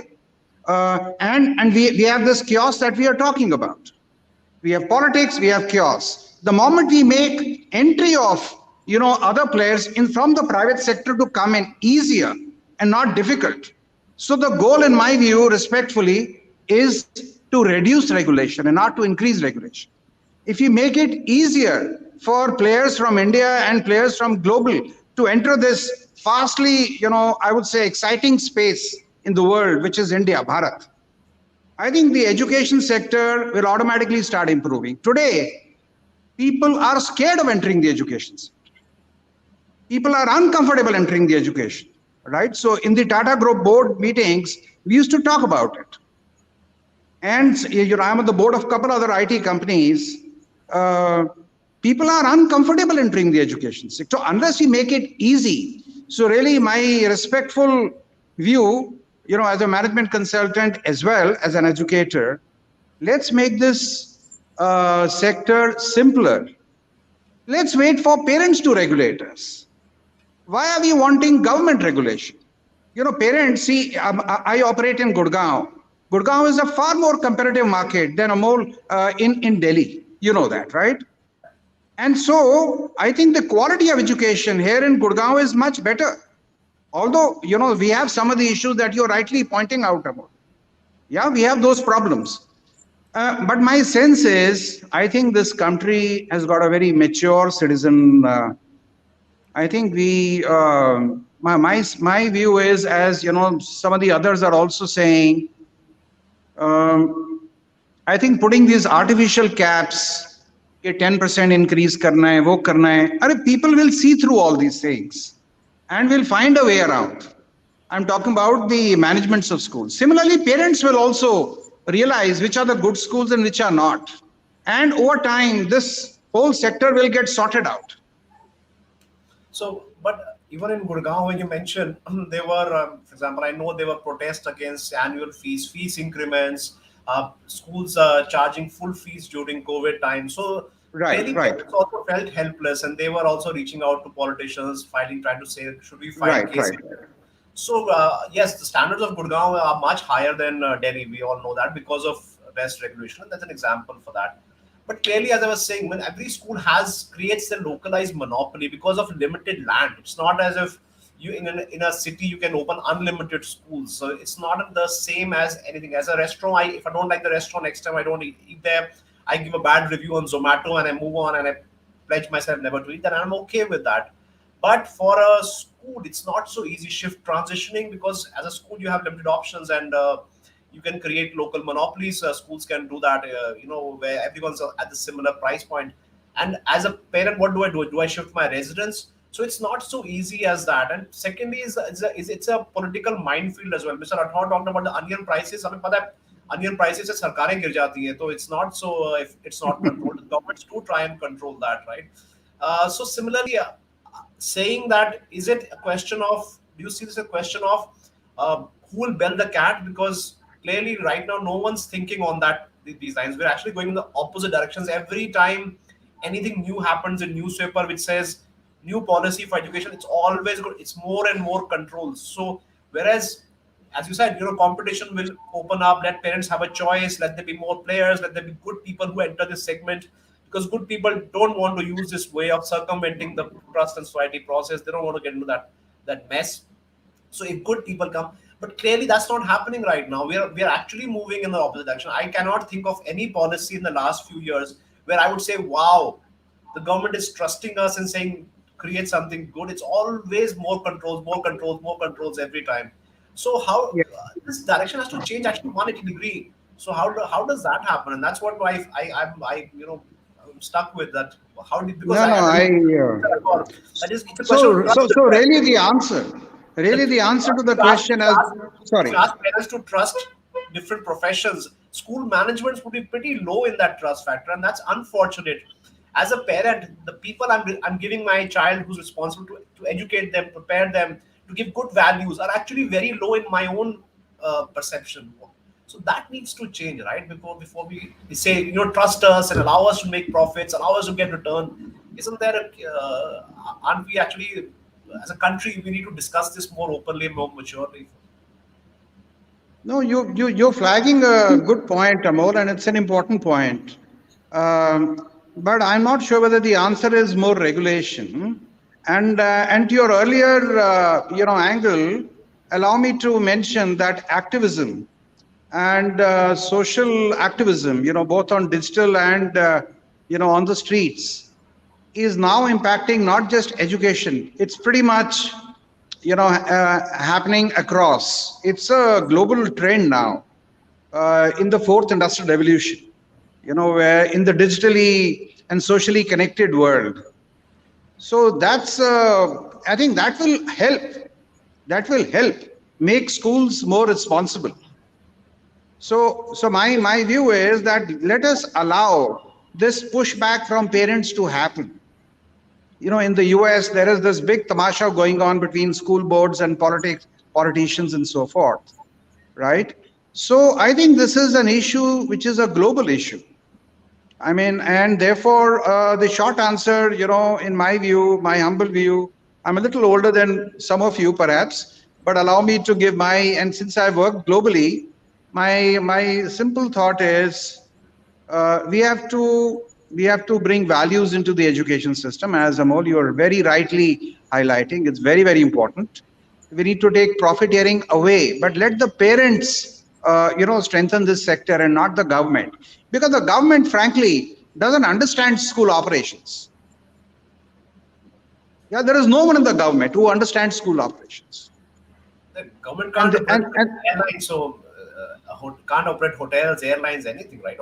Therefore, we as a community, and I'm so glad you are asking these such fundamental questions, and I think we as a group, as a, let's say, community of school founders, need to get a little more mature, because we are living in fast changing times, where there is digital pushback, all the stuff you rightly spoke about in the last 2 years, parents protesting, fee hikes, profiteering. Those are good issues. Those are important issues. Those are the real issues. But the answer is not governance from the top. The answer is governance from within. Right. So thank you for that. Pritam, I want to ask you this word, Mr. Baba used the word profiteering. And how do you define the line between, and you've been advocating saying that if I'm okay to pay taxes, then profits are okay. So profit and profiteering, they are two different words. And how does the society and the government, because if the society is comfortable, the government will do it. Otherwise, no democratic government is going to say tomorrow, अच्छा कल से सब school profit कमाना allowed हो गया. Oh, I mean, it's going to be a nightmare that the government is going to fall. In a day's time, the MPs will withdraw their support and everything. It's going to be chaos. So no government is really going to say that, because that line, I think that's very important that Mr. Baba mentioned. Profiteering is what scares everybody, but profits still people might be okay with it. Is there a way to check that line and say, okay, this is profits, this is return on capital, you've invested, thank you, you're putting your effort, here's your return on capital, but profiteering, no. Because when a bank loans you money which is making profit, they can loan us money and they can make profit on that. The architect can make profit. The whole ecosystem, the principals, there's no upper limit on their salaries as well. So the whole ecosystem is there making profits, but the entrepreneur who's supposed to set up the school is clearly controlled by that. So is that the key line? Profit and profiteering. All right. So this is a basic need sector. I'll not use the word industry as you said. It is a basic need sector, and as you said, it is again a vote bank politics in India. And as government is still not able to provide the basic need for the population of India, which is education, that may takes another 50 years with NEP or without NEP to bring that what we are doing today. So in that case, we will always be seen at a status where we are able to see where they are able to see us as of now.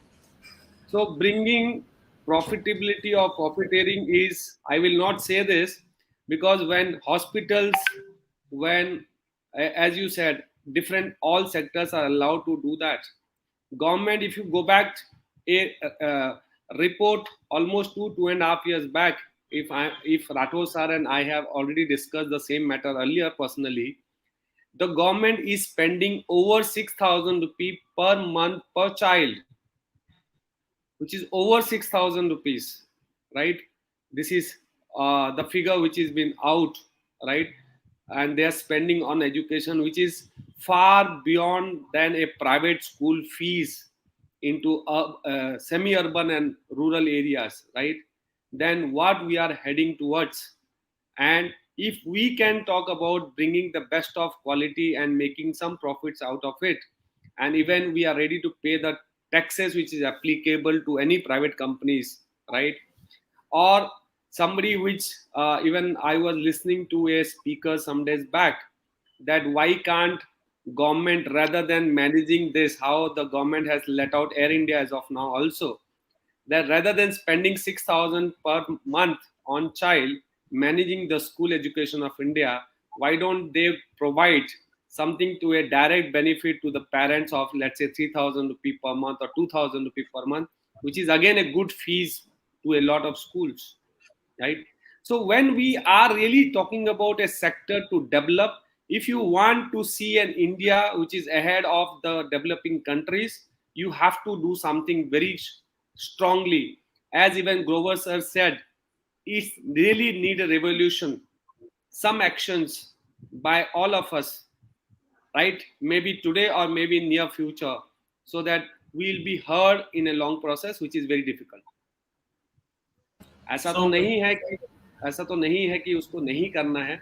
Yes, when you justify, see now, who justifies that the fees is justified? Who will justify it? The Government will parents. justify it. Just government will justify it. Government will never be able to justify it. If parent is paying it, it means we have justified our fees. If the parent is paying it, we have justified our fees. That is the bottom line of that profitability. right, good point, Pritam. I think Mr. Rathod also mentioned this, that initially when we tell the parents this is what we're going to charge, and parents agree to that, so that is itself in the market condition. I think apart from Gujarat, I think other states are kind of have not taken up. That was a scare, and I think states like UP and Maharashtra, which were implementing a fee regulation, but they handled it maturely, and there was always a scare that the Gujarat thing would spread, but I think that has not thankfully spread, where the government tells you what to charge, and then what, as Mr. Baba was saying, you circumvent how you bring down your cost. You start firing your staff and say, okay, I'm just going to have one teacher for the whole class, and I'm going to increase more children because I can't. If you tell me 3,000 rupees se upar le nahi sakte, this is what I will do. Any entrepreneur would work like that. So that is clearly the wrong direction. I think the governments have been mature enough, but going forward, what we expect, something like, as you mentioned, the voucher system, where the government would say, okay, I'm spending 6,000 rupees on a child. Why don't I give 3,000 rupees voucher to a child and say, spend wherever? But again, that is how the RTE Act was coming in. The RTE Act was whatever the government is spending, and or the school fee, whichever the government, whichever is lower, right? And you had to, but clearly even RTE funds were not released to the private sector. A lot of states, the RTE funds have not been given, and schools don't know what to do. If you allow, say, tell the parents you can't send it from tomorrow, it becomes a public relations nightmare, and suddenly as a private entrepreneur you come up looking like a monster. How can you let that poor child, deprive the child of education? On the other hand, the government is not paying their responsibility for 3 years, 2 years in many states. The government says court jana chale jao, kya kare, jab hai hi nahi mere paas, main kya karu? So clearly the voucher system is something which has been talked about for many years, that this is something perhaps, and if this knowledge that how much the government is spending per child should reach more and more ears, because this is ultimately your and my money. This is the taxpayers' money that is being used. So can it be used more efficiently, so the government can actually put their resources to more security? I mean, if China is acting up, or more COVID, actions where we need more help there for the government. So clearly there is a response. So Mr. Rathod, how do you think why hasn't the voucher system really taken off? What's been the problem? Is it a question of private schools not agreeing to it? Is it a question of the government's intent not to do it? Why? I mean, this has been a policy discussion for many years. I mean, many decades I've been hearing this now. Why do you think? What's the problem with the voucher system, and why should, or do you believe that this is the way forward? Yeah. So there are 2-3 things what I have to talk on after listening other people. One thing, see, when some of the state governments fix the fee for the year of a child, like Gujarat fixed some 25,000 rupees, or some other states some other amount. So whether the government is also able to manage their school student in 25,000 rupees, one thing, because whatever they are spending per child per annum in their schools, government school, they should fix that amount for the. We are okay with that. If they are fixing the same amount, we are okay with that. They are they are spending some 70,000-80,000 per annum per student, and they have asked private school to charge 25,000 rupees. How fair this is? One thing. Second thing, whatever they are spending per month, as Pritam said, we had a very long discussion, me and Pritam, earlier. So some 6,000-7,000 rupees per month they are spending on a child's education, and they are fixing RTE fees at 800 rupees. How fair it is?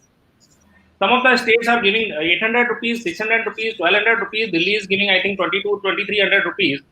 So if you are spending 2,000 rupees, we should be given 2,000 rupees for the RTE students. If you are spending 800 rupees, then okay, we'll manage in 800 rupees.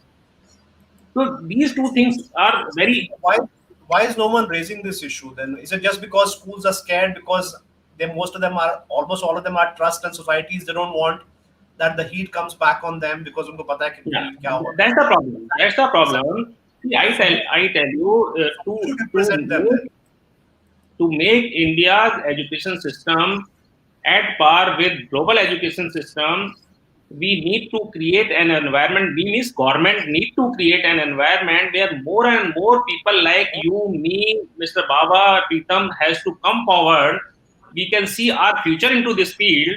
We can, invite foreign investment or private investment to build a good institution, and we will be allowed to take out reasonable profit so that we can see our future in this field. Your Amol, your mother and father has invested their whole life into this field, and they are not allowed to take out profit.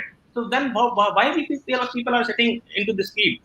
We have our own desires, we have our own family, we have to survive also. Then even the trustees are not allowed to take a single rupee as a salary. So the government has to think about it. One thing. Second thing, see, as far as voucher system is concerned, the government is giving direct benefit transfer. It's talking about Pradhan Mantri Modi is talking about direct benefit transfer to the farmers. 6,000 रुपया साल का मैं farmers को direct transfer कर रहा हूँ. Very good thing. अच्छी बात है, बीच में से बिचौलिया खत्म हो गया, डायरेक्ट ऑफिसर्स वगैरह बीच में इन्वॉल्व नहीं, डायरेक्ट उनके जनधन अकाउंट में पैसा जा रहा है. तो this is a very good initiative. I and everybody appreciate this kind of initiative. Then why they are investing 70,000-80,000 rupees on a student? They give benefit to they issue the voucher, and wherever school, whichever school the child is going to take admission, the whole year's voucher should be given to that school. So government expenditure will come down and the level of education will come up. And I tell you, Amol, I visited my school where I studied in government school in Delhi till grade 12. So I was invited to give a talk on entrepreneurship in that school. Most of the government school in Delhi doesn't have a principal. Not even vice principal. Only the head of the department of any subject is, officiating that school as a vice principal or principal. Do CBSE allow you and me to run a school without a principal? We have to pay salaries. So there is lots of differentiation created by government departments, CBSE, and all the state boards and all the state government, central government between private players. और हम लोगों को तो उन्होंने वो ये pandemic में तो प्राइवेट स्कूल प्लेयर्स को तो पता नहीं क्या इमेज बना दी है. तो इतना एक्टिविज्म अगेंस्ट हो गया है स्कूलों के. You give me a single child's name where you have gone to ask the parent to get their child admitted in your school. I think in last 30-35 years, neither your parent nor you, Amol, have talked to any parent, gone to their house, please come to my school and get your child admitted. When the parents come to our school, choose our school, get their child admitted, agreed on the terms, agreed on the fee, then where is the problem? Problem is created by the netas, by the politicians, by the officials. Parent के दिमाग में कभी कोई disconnect school के साथ कभी था ही नहीं. पेरेंट के दिमाग में ये डिस्कनेक्ट तो क्रिएट किया गया है पॉलिटिकल बेनिफिट के लिए. All the parents are educated, और जो educated नहीं है, my father was not educated, my mother was not educated, but उन्होंने बहुत wisely school choose किया कि हाँ इस school में मेरे बच्चे का पढ़ाई होनी चाहिए. प्राइमरी एजुकेशन मेरी किसी प्राइवेट स्कूल में हुई, उसके बाद वहाँ प्राइवेट स्कूल नहीं था, तो 6 से 12 तक मेरी एजुकेशन गवर्नमेंट स्कूल में हुई.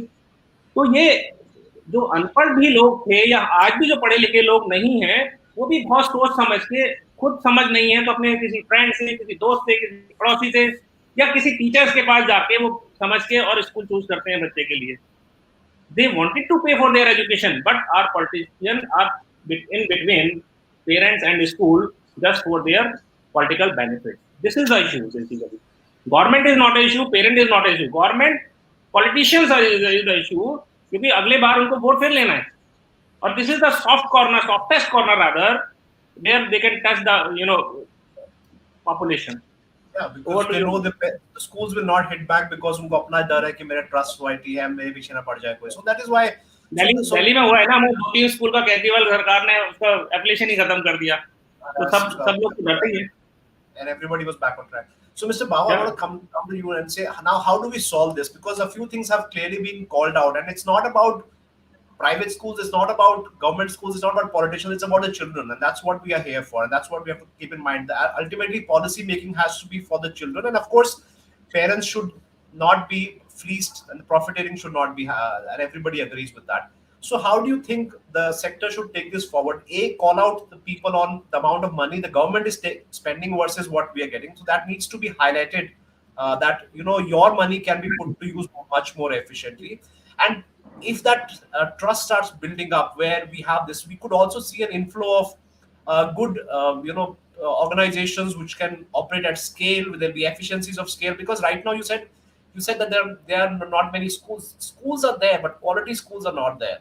And I think if we can have larger operators where there are economies of scale, we would be able to deliver really good, I don't want to use the word McDonaldization of education, but at the same time, there are elements that can really, really help, because this is clearly not the most efficient way to teach at scale. The way one person sets up a school, puts it all his life, he's a passionate educator, he sets up a school, I mean, that's not going to change the country. So we need organizations, private organizations to work at scale. But for that, for good people to come in, for good money to come in, we need to build trust that yes, you can come in and this is how the policy is going to happen. For all these steps towards voucher system and all, do you think these are ways to call out, and who can approach? Because clearly, as Mr. Rathore says, this is a side effect of democracy, where if the politician feels that I'm going to win by supporting 2,000 parents rather than the entrepreneur, then so be it. Main kya karu? Privately, they might agree, they might empathize with you as an entrepreneur. When you go up to them privately, say, "Sir, ye problem hai." Okay, मैं समझता हूँ, सब समझता, लेकिन he may or may not say it, but at the end of the day, he knows there are 1,200 children whose family is not so 1,200 into 3 or 4, that's about 4,000-5,000 votes right there from one school. So is this is clearly a structural problem of where we are as a country, and we cannot, that is maybe not going to change, because we're not going to change the rules of democracy to save the private school sector. But within these structures, how do you see us create something which is politically acceptable? Is it through the courts? Is it through public policy creation, where we can create that kind of opinion of private schools, which is a much more positive? How do you see it happening? Because there are certain things which are wrong and which are at a country level, the amount of spending. I mean, it's 6,000-7,000 people are already quoting numbers at 10,000-11,000, 1 lakh plus is being spent on certain states if you count the cost of salaries. And this is not just, and for private players, they also have to pay for building, for land. There are bank installments, and still we can do it much cheaper, right? So we are clearly efficient, but still the government is not trusting us because of that. So how do you see this change happen? How do you see that? What is your recommendation, since you've been different boards as well? How is this going to change? Right. Somebody has to really change this, right? Yeah.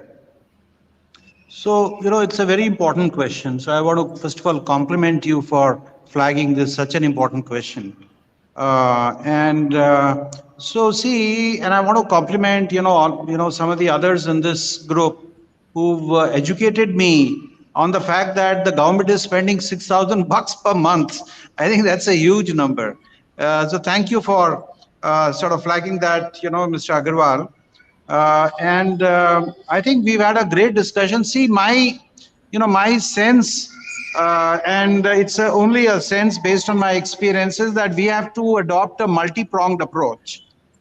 See, nothing happens without creating a broad consensus, whether it is with the government, whether it is calling out, some of these things, as you, Amol, rightly said, whether it through a direct transfer, with the bureaucracy, with the government, and we have to work at very senior levels. Even within the government and politicians, we have to work with them at very, very senior levels to make them realize.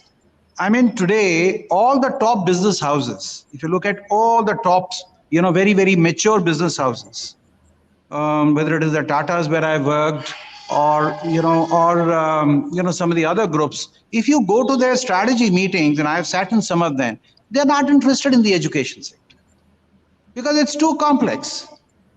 Whereas we want, and even I've had the pleasure of meeting some guys, some overseas, who've come in, who've discussed with me, and they've gone back. So no one wants to enter education. Just, the few of us who are really passionate about children, about giving back, and we're the ones who get beaten up, in the media. So my sense is that we have to push back at all forums. And I'm so happy that this, group has come together. And Amol, next time you're in Gurgaon, I want to meet you in person as well. I think we will have to adopt a multi-pronged approach. Nothing happens by accident just because it's the right thing to do. I think we'll have to take baby steps. The first baby step I would recommend is that we get this regulation out of this trust and society mess.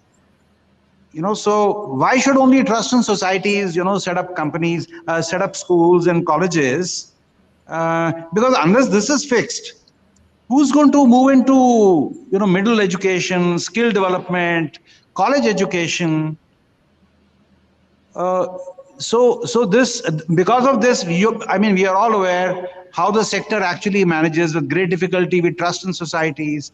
Then they have this new model of operating company, asset owning company, leasing to operating company. We are creating all kinds of complex structures which are very, very inefficient from capital injection and capital deployment. And capital deployment is the first thing. Unless capital starts flowing in, and the telecom sector went through this. The airline sector has gone through this. So why not education? So I think the new education policy is a step in the right direction. And I think we need to build on that and start meeting, policy seniors, the education ministers of the states and the government, and also get this regulation changed on trust and society as the first step.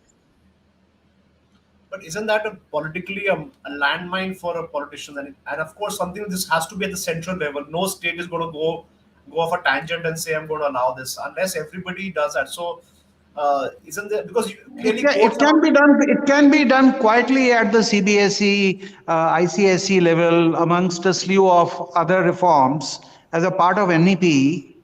Otherwise, my sense is this NEP is going to remain a great policy, but nothing will happen unless we fix this capital allocation thing. Right. Pritam, you have something to add on here? Yes. If the government is really, as Mr. Grover said, if government is thinking that just with a new policy 2020 and some funds allocation, they'll be able to change the education system in India, it is not going to happen. That is for sure. So they need that private players. But yes, nothing is going to come suddenly to us. There is something has to be done. And for that, yes, we all need to come together. Yeah, so I think, and I think a big roadblock is also the teachers' union, and again a side effect of democracy that all the polling stations are manned by teachers, and you don't want to upset the government school teachers who are, for example, there's such a huge dichotomy today between the private school teachers who lost their jobs, got pay cuts, and the government school teachers who are sitting at home and getting their money. without working, right? So in this whole lockdown, so for them this was they don't have any, they're not incentivized even to start their schools in that sense. They would rather stay at Right, home as right. much as possible.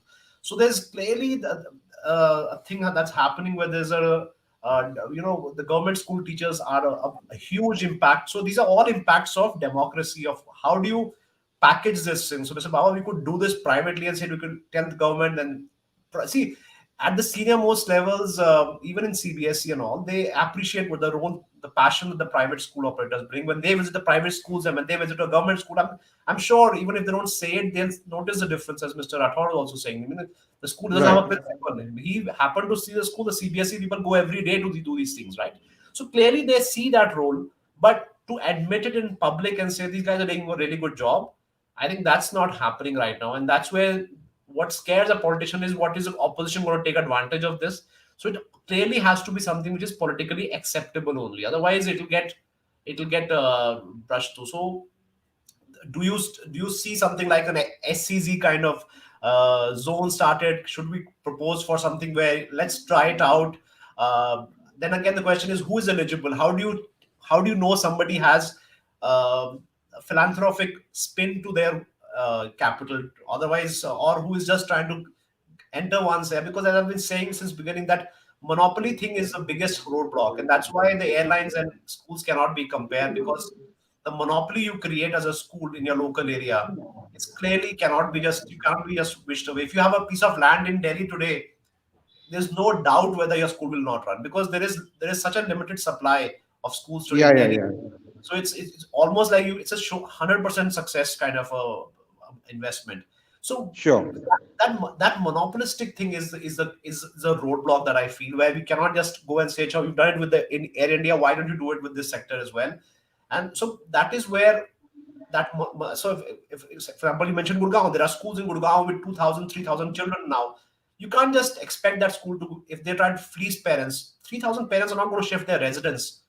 And so where how that is the roadblock, right? It's not so easy as just going up to somebody and says, do you understand this? Yes, privately they all understand, they appreciate what you do, but in public forum the same politician will speak very differently against private schools. So that's where the problem lies. And I think for the sake of this country, we need to be more mature about this, and that's where we have to start the discussions going. Let more and more parents also be involved in this. I mean, I've been speaking a bit as like a devil's advocate today on behalf of the parents, but ultimately they are the stakeholders. It's their kids, and ultimately they should have a say in this, right? So they clearly are different layers and layers, and it's complicated. So how does one start? I mean, is it lobbying? Is it meeting people? Is it FICCI has ASOCHAM, they have sectors. Is that the way to use that? Because clearly, no, as I've been saying, no one school can stand up because of the trust in society, that they feel that the heat would come on them privately. So no one's going to come in the front. They all cry about it, they all crib about it, but then they also know how to circumvent this whole issue as well. So when regulations come, it's not as if schools in Gujarat have closed down.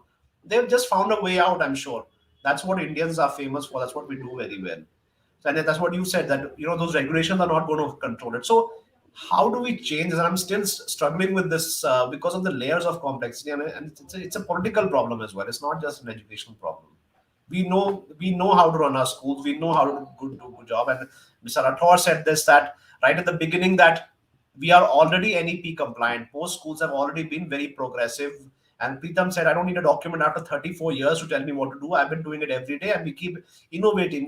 Because we have to survive. If I don't survive, then business goes to somebody else. So in my, I have to be always on my top of my toes at all times. That's why that competition creates quality. But clearly it's not happening in education. The government sector has no incentive to change.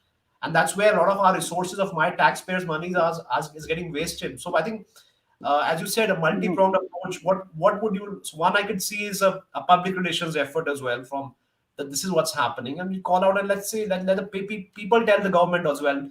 Let's put my money to better use, and if this is a better way, I see this a voucher system might work better. So does this require a complete, because that effort is not happening as a joint effort right now.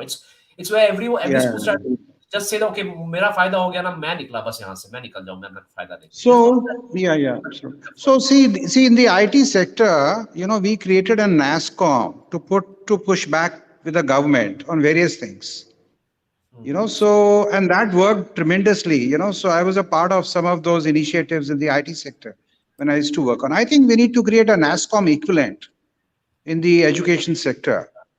And I'm so glad, Amol, that you've sort of flagged this. I'm absolutely delighted to be a part of this small group.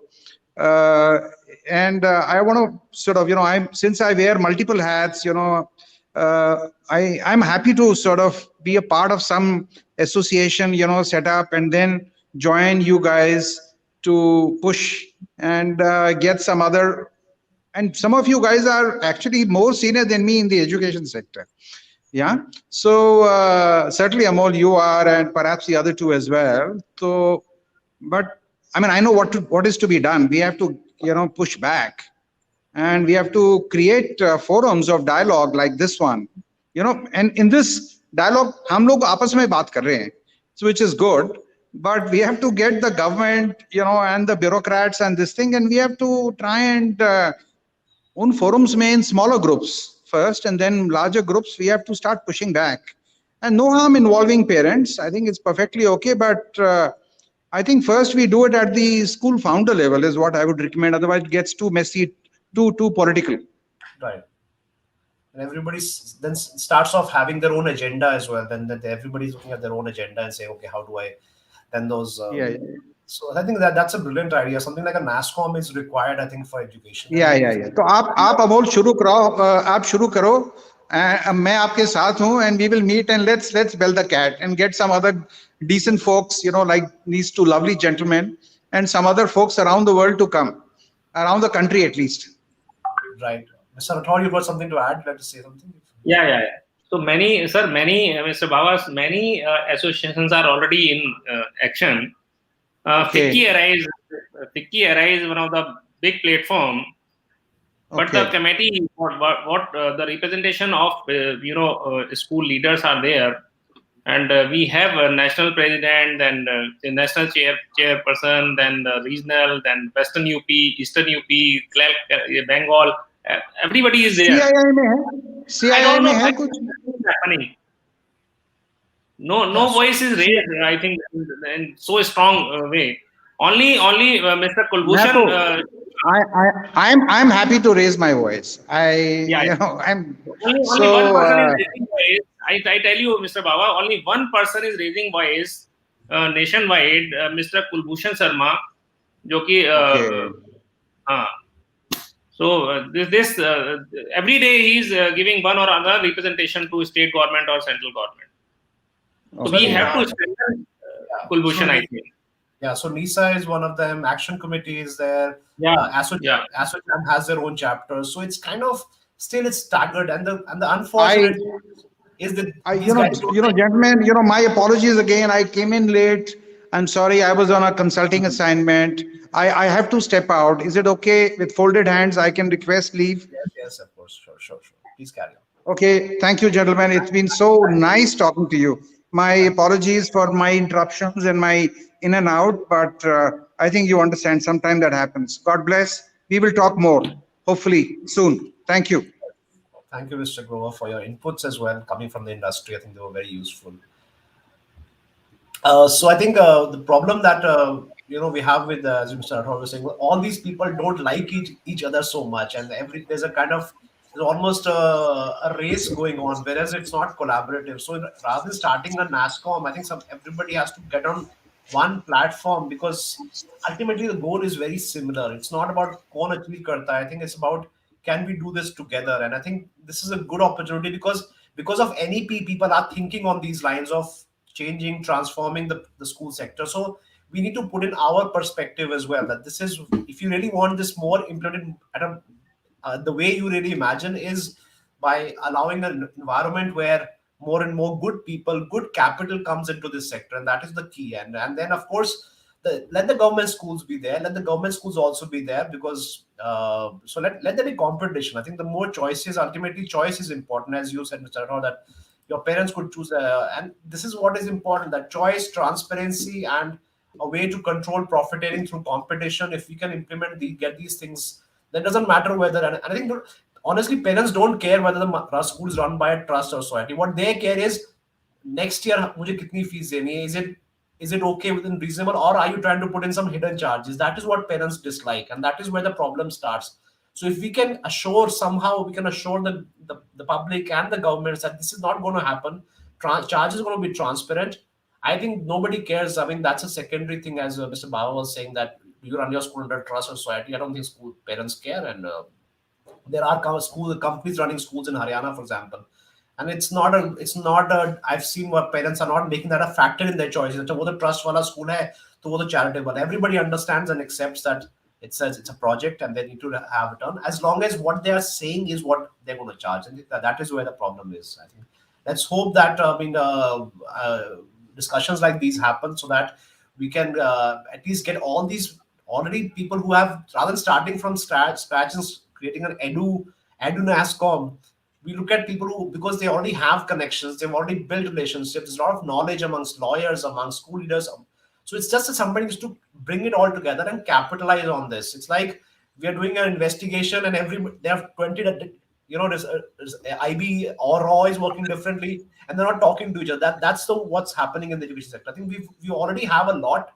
It's just a matter of getting everyone together and talking to good people in the government, talking to good people in the private sector. And I think if we do that, I mean, I think it's a brighter future for everybody. So, and that's, we have to remember that we are here for the children at the end of the day. And if we start with that as when we enter, not कि हमारा पेट पे रोटी, हमें हमारे पेट पे लात पड़ेगी, rather than that, I think we will have a lot of people ready to listen to us and say, okay, tell me what you have in mind. And वो intent अगर ठीक होगा तो I think we will be more receptive. Pritam, again, what is your ideal thing? How do you see an ideal school sector in India? Chalo sab baatein hogi about what are the realities. What is your dream for the school sector now? कैसा होना चाहिए? See, I will say that the urban needs more and more, and the semi-urban and rural need the basic right now. Even there are schools in rural and urban is not up to the mark.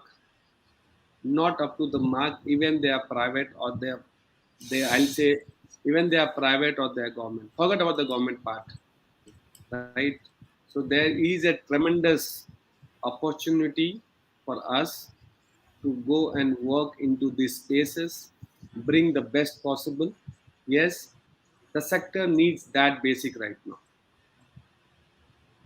New education policy for urban and new education policy for rural, is that the same which we are talking about today?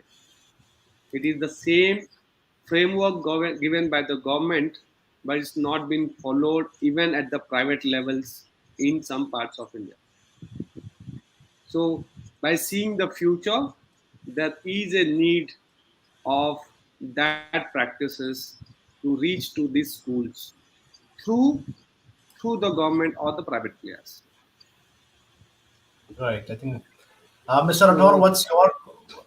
Yeah, you want to add something? Yes. I'm done. Yeah. So what I believe, Right to Education Act should be amended, and it should be named as Right to Quality Education, basically. Because when we talk about right to education, government's idea is just to enroll the students so that they can, talk on कि हमने हमारे state ने इतना achieve कर लिया, हमारे state ने इतना अचीव कर लिया, हमारा स्टेट इतना परसेंट हमारा जो ग्रोथ आ गया एजुकेशन सेक्टर में, इतने ज्यादा बच्चे पढ़ रहे हैं. Right to quality education, whether the child complete grade 10 education or grade 12 education, even after that the child is not going for any higher education, but that grade 12 education should be quality education so that he or she can find out some or other career opportunity.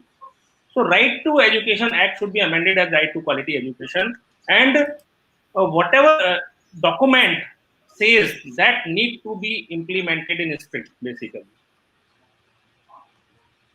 Pritam ने जो कहा कि we will have lots of opportunity in the rural area, that is fine. We Everybody knows this thing.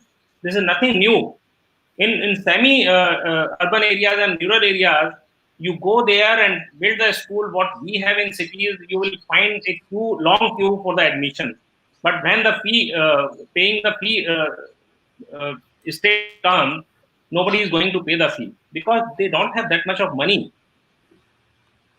Villagers don't have that finances. Their finances doesn't allow to send their children to quality school. So in that case, Right to Education Act के तहत ही government को वो fees school को transfer करनी चाहिए. Whatever fee they are charging, they are paying as salaries and other expenses to their government schools. That is the only thing. Then only the India become educated. Otherwise, what we are discussing for last 20-30 years, हमारे बच्चे जो next generation आएगी, अमोल आपका बेटा, मेरा बेटा, सब लोग यही बात कर रहे होंगे इसी तरह के किसी पैनल पे बैठ के 20 साल बाद. Right. Yes. So I think the question is, of course, right to quality education. Who decides what quality is, and how do we measure quality? I mean, I think right now we're looking at input parameters like gross enrollment ratio as a indicator of how well your policy is implementing, where it should be, what is the quality of the output, and of course that's a different discussion on itself. About 99% everyone's scoring. So what is quality, and do you judge quality by one exam? And so that's a different discussion altogether. But and I think, Preetham, you rightly also pointed out that we have yahan par, as Mr. Parmod was saying, that NEP already has drone, IoT, and all. We're talking about 5G, IoT, and wahan par toilet hi nahi hai bachchon ke liye. So one NEP cannot really work for the whole country. I think we need to have different expectations. अगर आप किसी जहाँ पर principal नहीं है, one teacher teaching 60 children, और वो भी टीचर एब्सेंट रहता है, and you're talking about a policy document which talks about artificial intelligence, तो वो आदमी का क्या वहाँ क्या होने वाला? So we should put in, I think, realistic expectations for that. I think that is where, as we've been discussing, a lot of policies are made very well intended, very well. Even the NCF was a very well drafted document, no doubt about that. But what happens on the ground is कि आज भी अगर आप देखो 2020 पे आ गया, as you said, at the ground level, if you go into a rural school, it still behaves the same, as nothing has changed over the last since independence. कुछ change नहीं हुआ. So that's the unfortunate thing, because that's where the majority of our country is being educated. And so, Preetham, do you think there's a scope for a kind of a staggered document where our first aim should be at least पहले हर school में एक toilet होना चाहिए, एक principal होना चाहिए? Is that something which, or is that too embarrassing for the government to say कि ये अभी ये हमारा टारगेट है? Because it's an acknowledgement of toilet तो बहुत सारे मैक्सिमम स्कूलों में बना दिए मोल, लेकिन वो मेंटेन नहीं हो रहे. मेंटेन होने चाहिए. टॉयलेट तो बन गए, बट वो टॉयलेट के बाद फिर वो टॉयलेट बनने के बाद वो फिर टूट भी गए, वो मेंटेन नहीं हुए, वो देखभाल नहीं हुई. This is the problem in government sector. Yes, that is very true, Rathoji, and I'll give you some thought process, Amol, which is I'm able to see it both as a educator and in terms of supplying materials to these government schools. It's almost 2020 June, we got that new education policy. Every government is working towards Anganwadis to restructure and bringing back children back to the schools. But do you know that the information what I'm able to speak right now on air is they are only able to spend 70,000 rupees or maximum a lakh rupee per Anganwadis, what the numbers we have it in India. 1 lakh rupees spending in terms of Anganwadis, I don't think it will be enough to bring that early childhood education to practice in a country like India, which is very vast. Can you think about Anganwadi if they have hundreds of children coming for that midday meals or something? They are now talking about early childhood education. That classes to have a setup with almost less than a lakh rupee. Yeah, and so I think now you will see another, as Rathoji said, now after 40 years, some people will be discussing that the new education policy for early childhood education was in 2020, and this is the status right now, right? So I don't see any progressive government also will be able to do it. without any kind of what is called as aim of reaching to that targets. Documents, yes. Policies, yes. Implementation will be 100% no. Right. So I think so. So what is your advice to the government for this? Now, that's a challenge. I think every politician also knows, every bureaucrat also knows that See, implementation, and it's not like if one Sanjay, person is the government. You don't have that kind of control that you and I have as a school. I can hire and fire. I can use a carrot and stick approach. But clearly, a bureaucrat or a politician doesn't have that kind of authority because of the different layers involved. So, what is your recommendation? We karna kaise hai See, fir? public-private partnership will definitely helps, right? If you give me that 3,000 rupee per child, which is not 6,000 rupee as the government figure, I think I'll be able to run an Anganwadis in a rural area successfully. So I'm not talking about that. I'm really not interested in that part. But yes, that public-private partnership is important. Now, when we talk about making it happen, yes, let's not talk about there shall be some regionality on that basis, right? Rather than developing the whole part, slowly we can take it to the different levels, right? Starting as a pilot. As a pilot, I think they must have tried it, and they are really working on a pilots only right now. But even that has to be worked. Only with material it will not happen. Only with setup it will not happen till the time we do not train people also. So the thing will be very difficult for implementation, and hope that we will be able to make a lot of difference at a private levels. Yeah, Mr. Atlaw, you want to add something? yeah.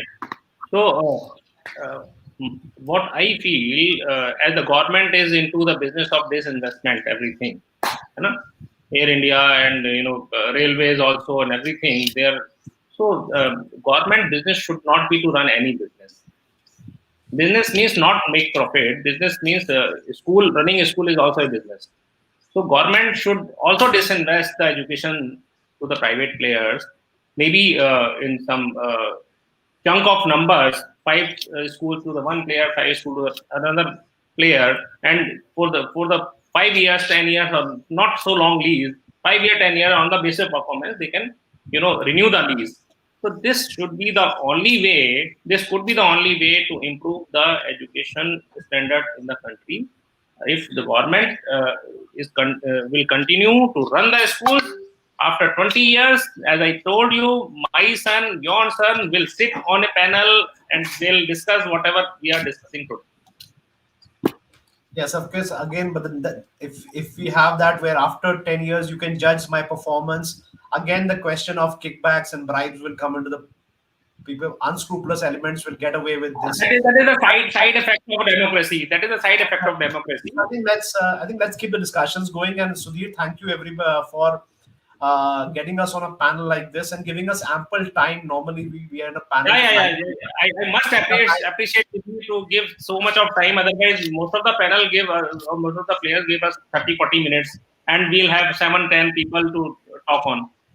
Yeah. Right. So everyone just has one opinion. So that's the best thing. So you've got some good minds, and Mr. Baba, of course, had to leave.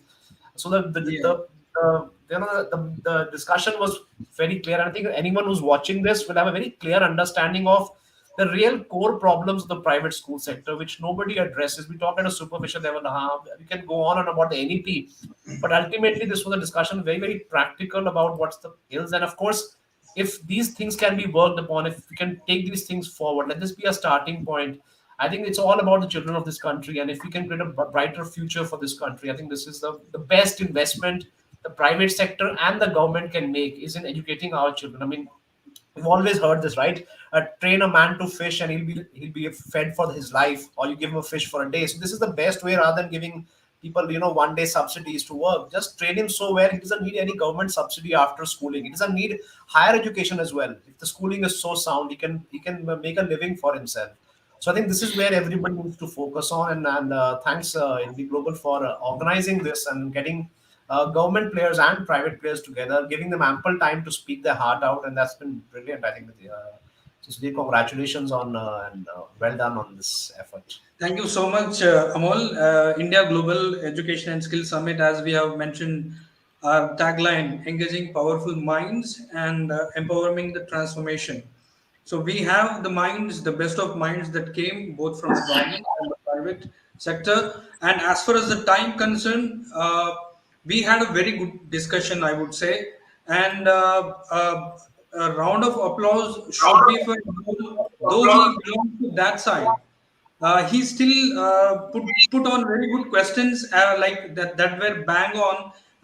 He touched upon many pain points. Of course, Rathorji, Pritam were on the other side. They gave that answer, but it was Amol who could also touch upon the pain point or the general perception. And we are glad it has been a very wonderful, fruitful discussion. And I would say firecrackers were there in this particular session. We had Mr. Baba Grover also, who he's director in others, as I mentioned. Uh, and this particular part that Amol touched upon, that the voucher system, why it did not has come yet, why it's not progressing, and where the government can put its sources well, and uh, and as the Preetham rightly said, it needs to be a public-private partnership that should go. Only then the actual dream of national education policy and education all for all can be done. We would be happy to come up with a write-up on this, where maybe in future we can come together and also have, as Mr. Baba Grover mentioned, there is a need for necessity for come together, and so there should be a constructive discussion rather than the politicians or the policymakers talk one thing with the educators, and when they go on for the voting system, their version is different. So with this, we would like to thank all our esteemed speakers. It's been a wonderful session. We would also be coming out with a report on this, which is very fruitful. To just to mention you, many have been, many of the viewers have been connecting with us in various platforms at the same time in these 3D platforms. So with this, we would like to proudly present as a token of appreciation. We would like to present the key speaker certificate to Professor K. Ramamohan Rao, Vice Chairman, State Council of Higher Education.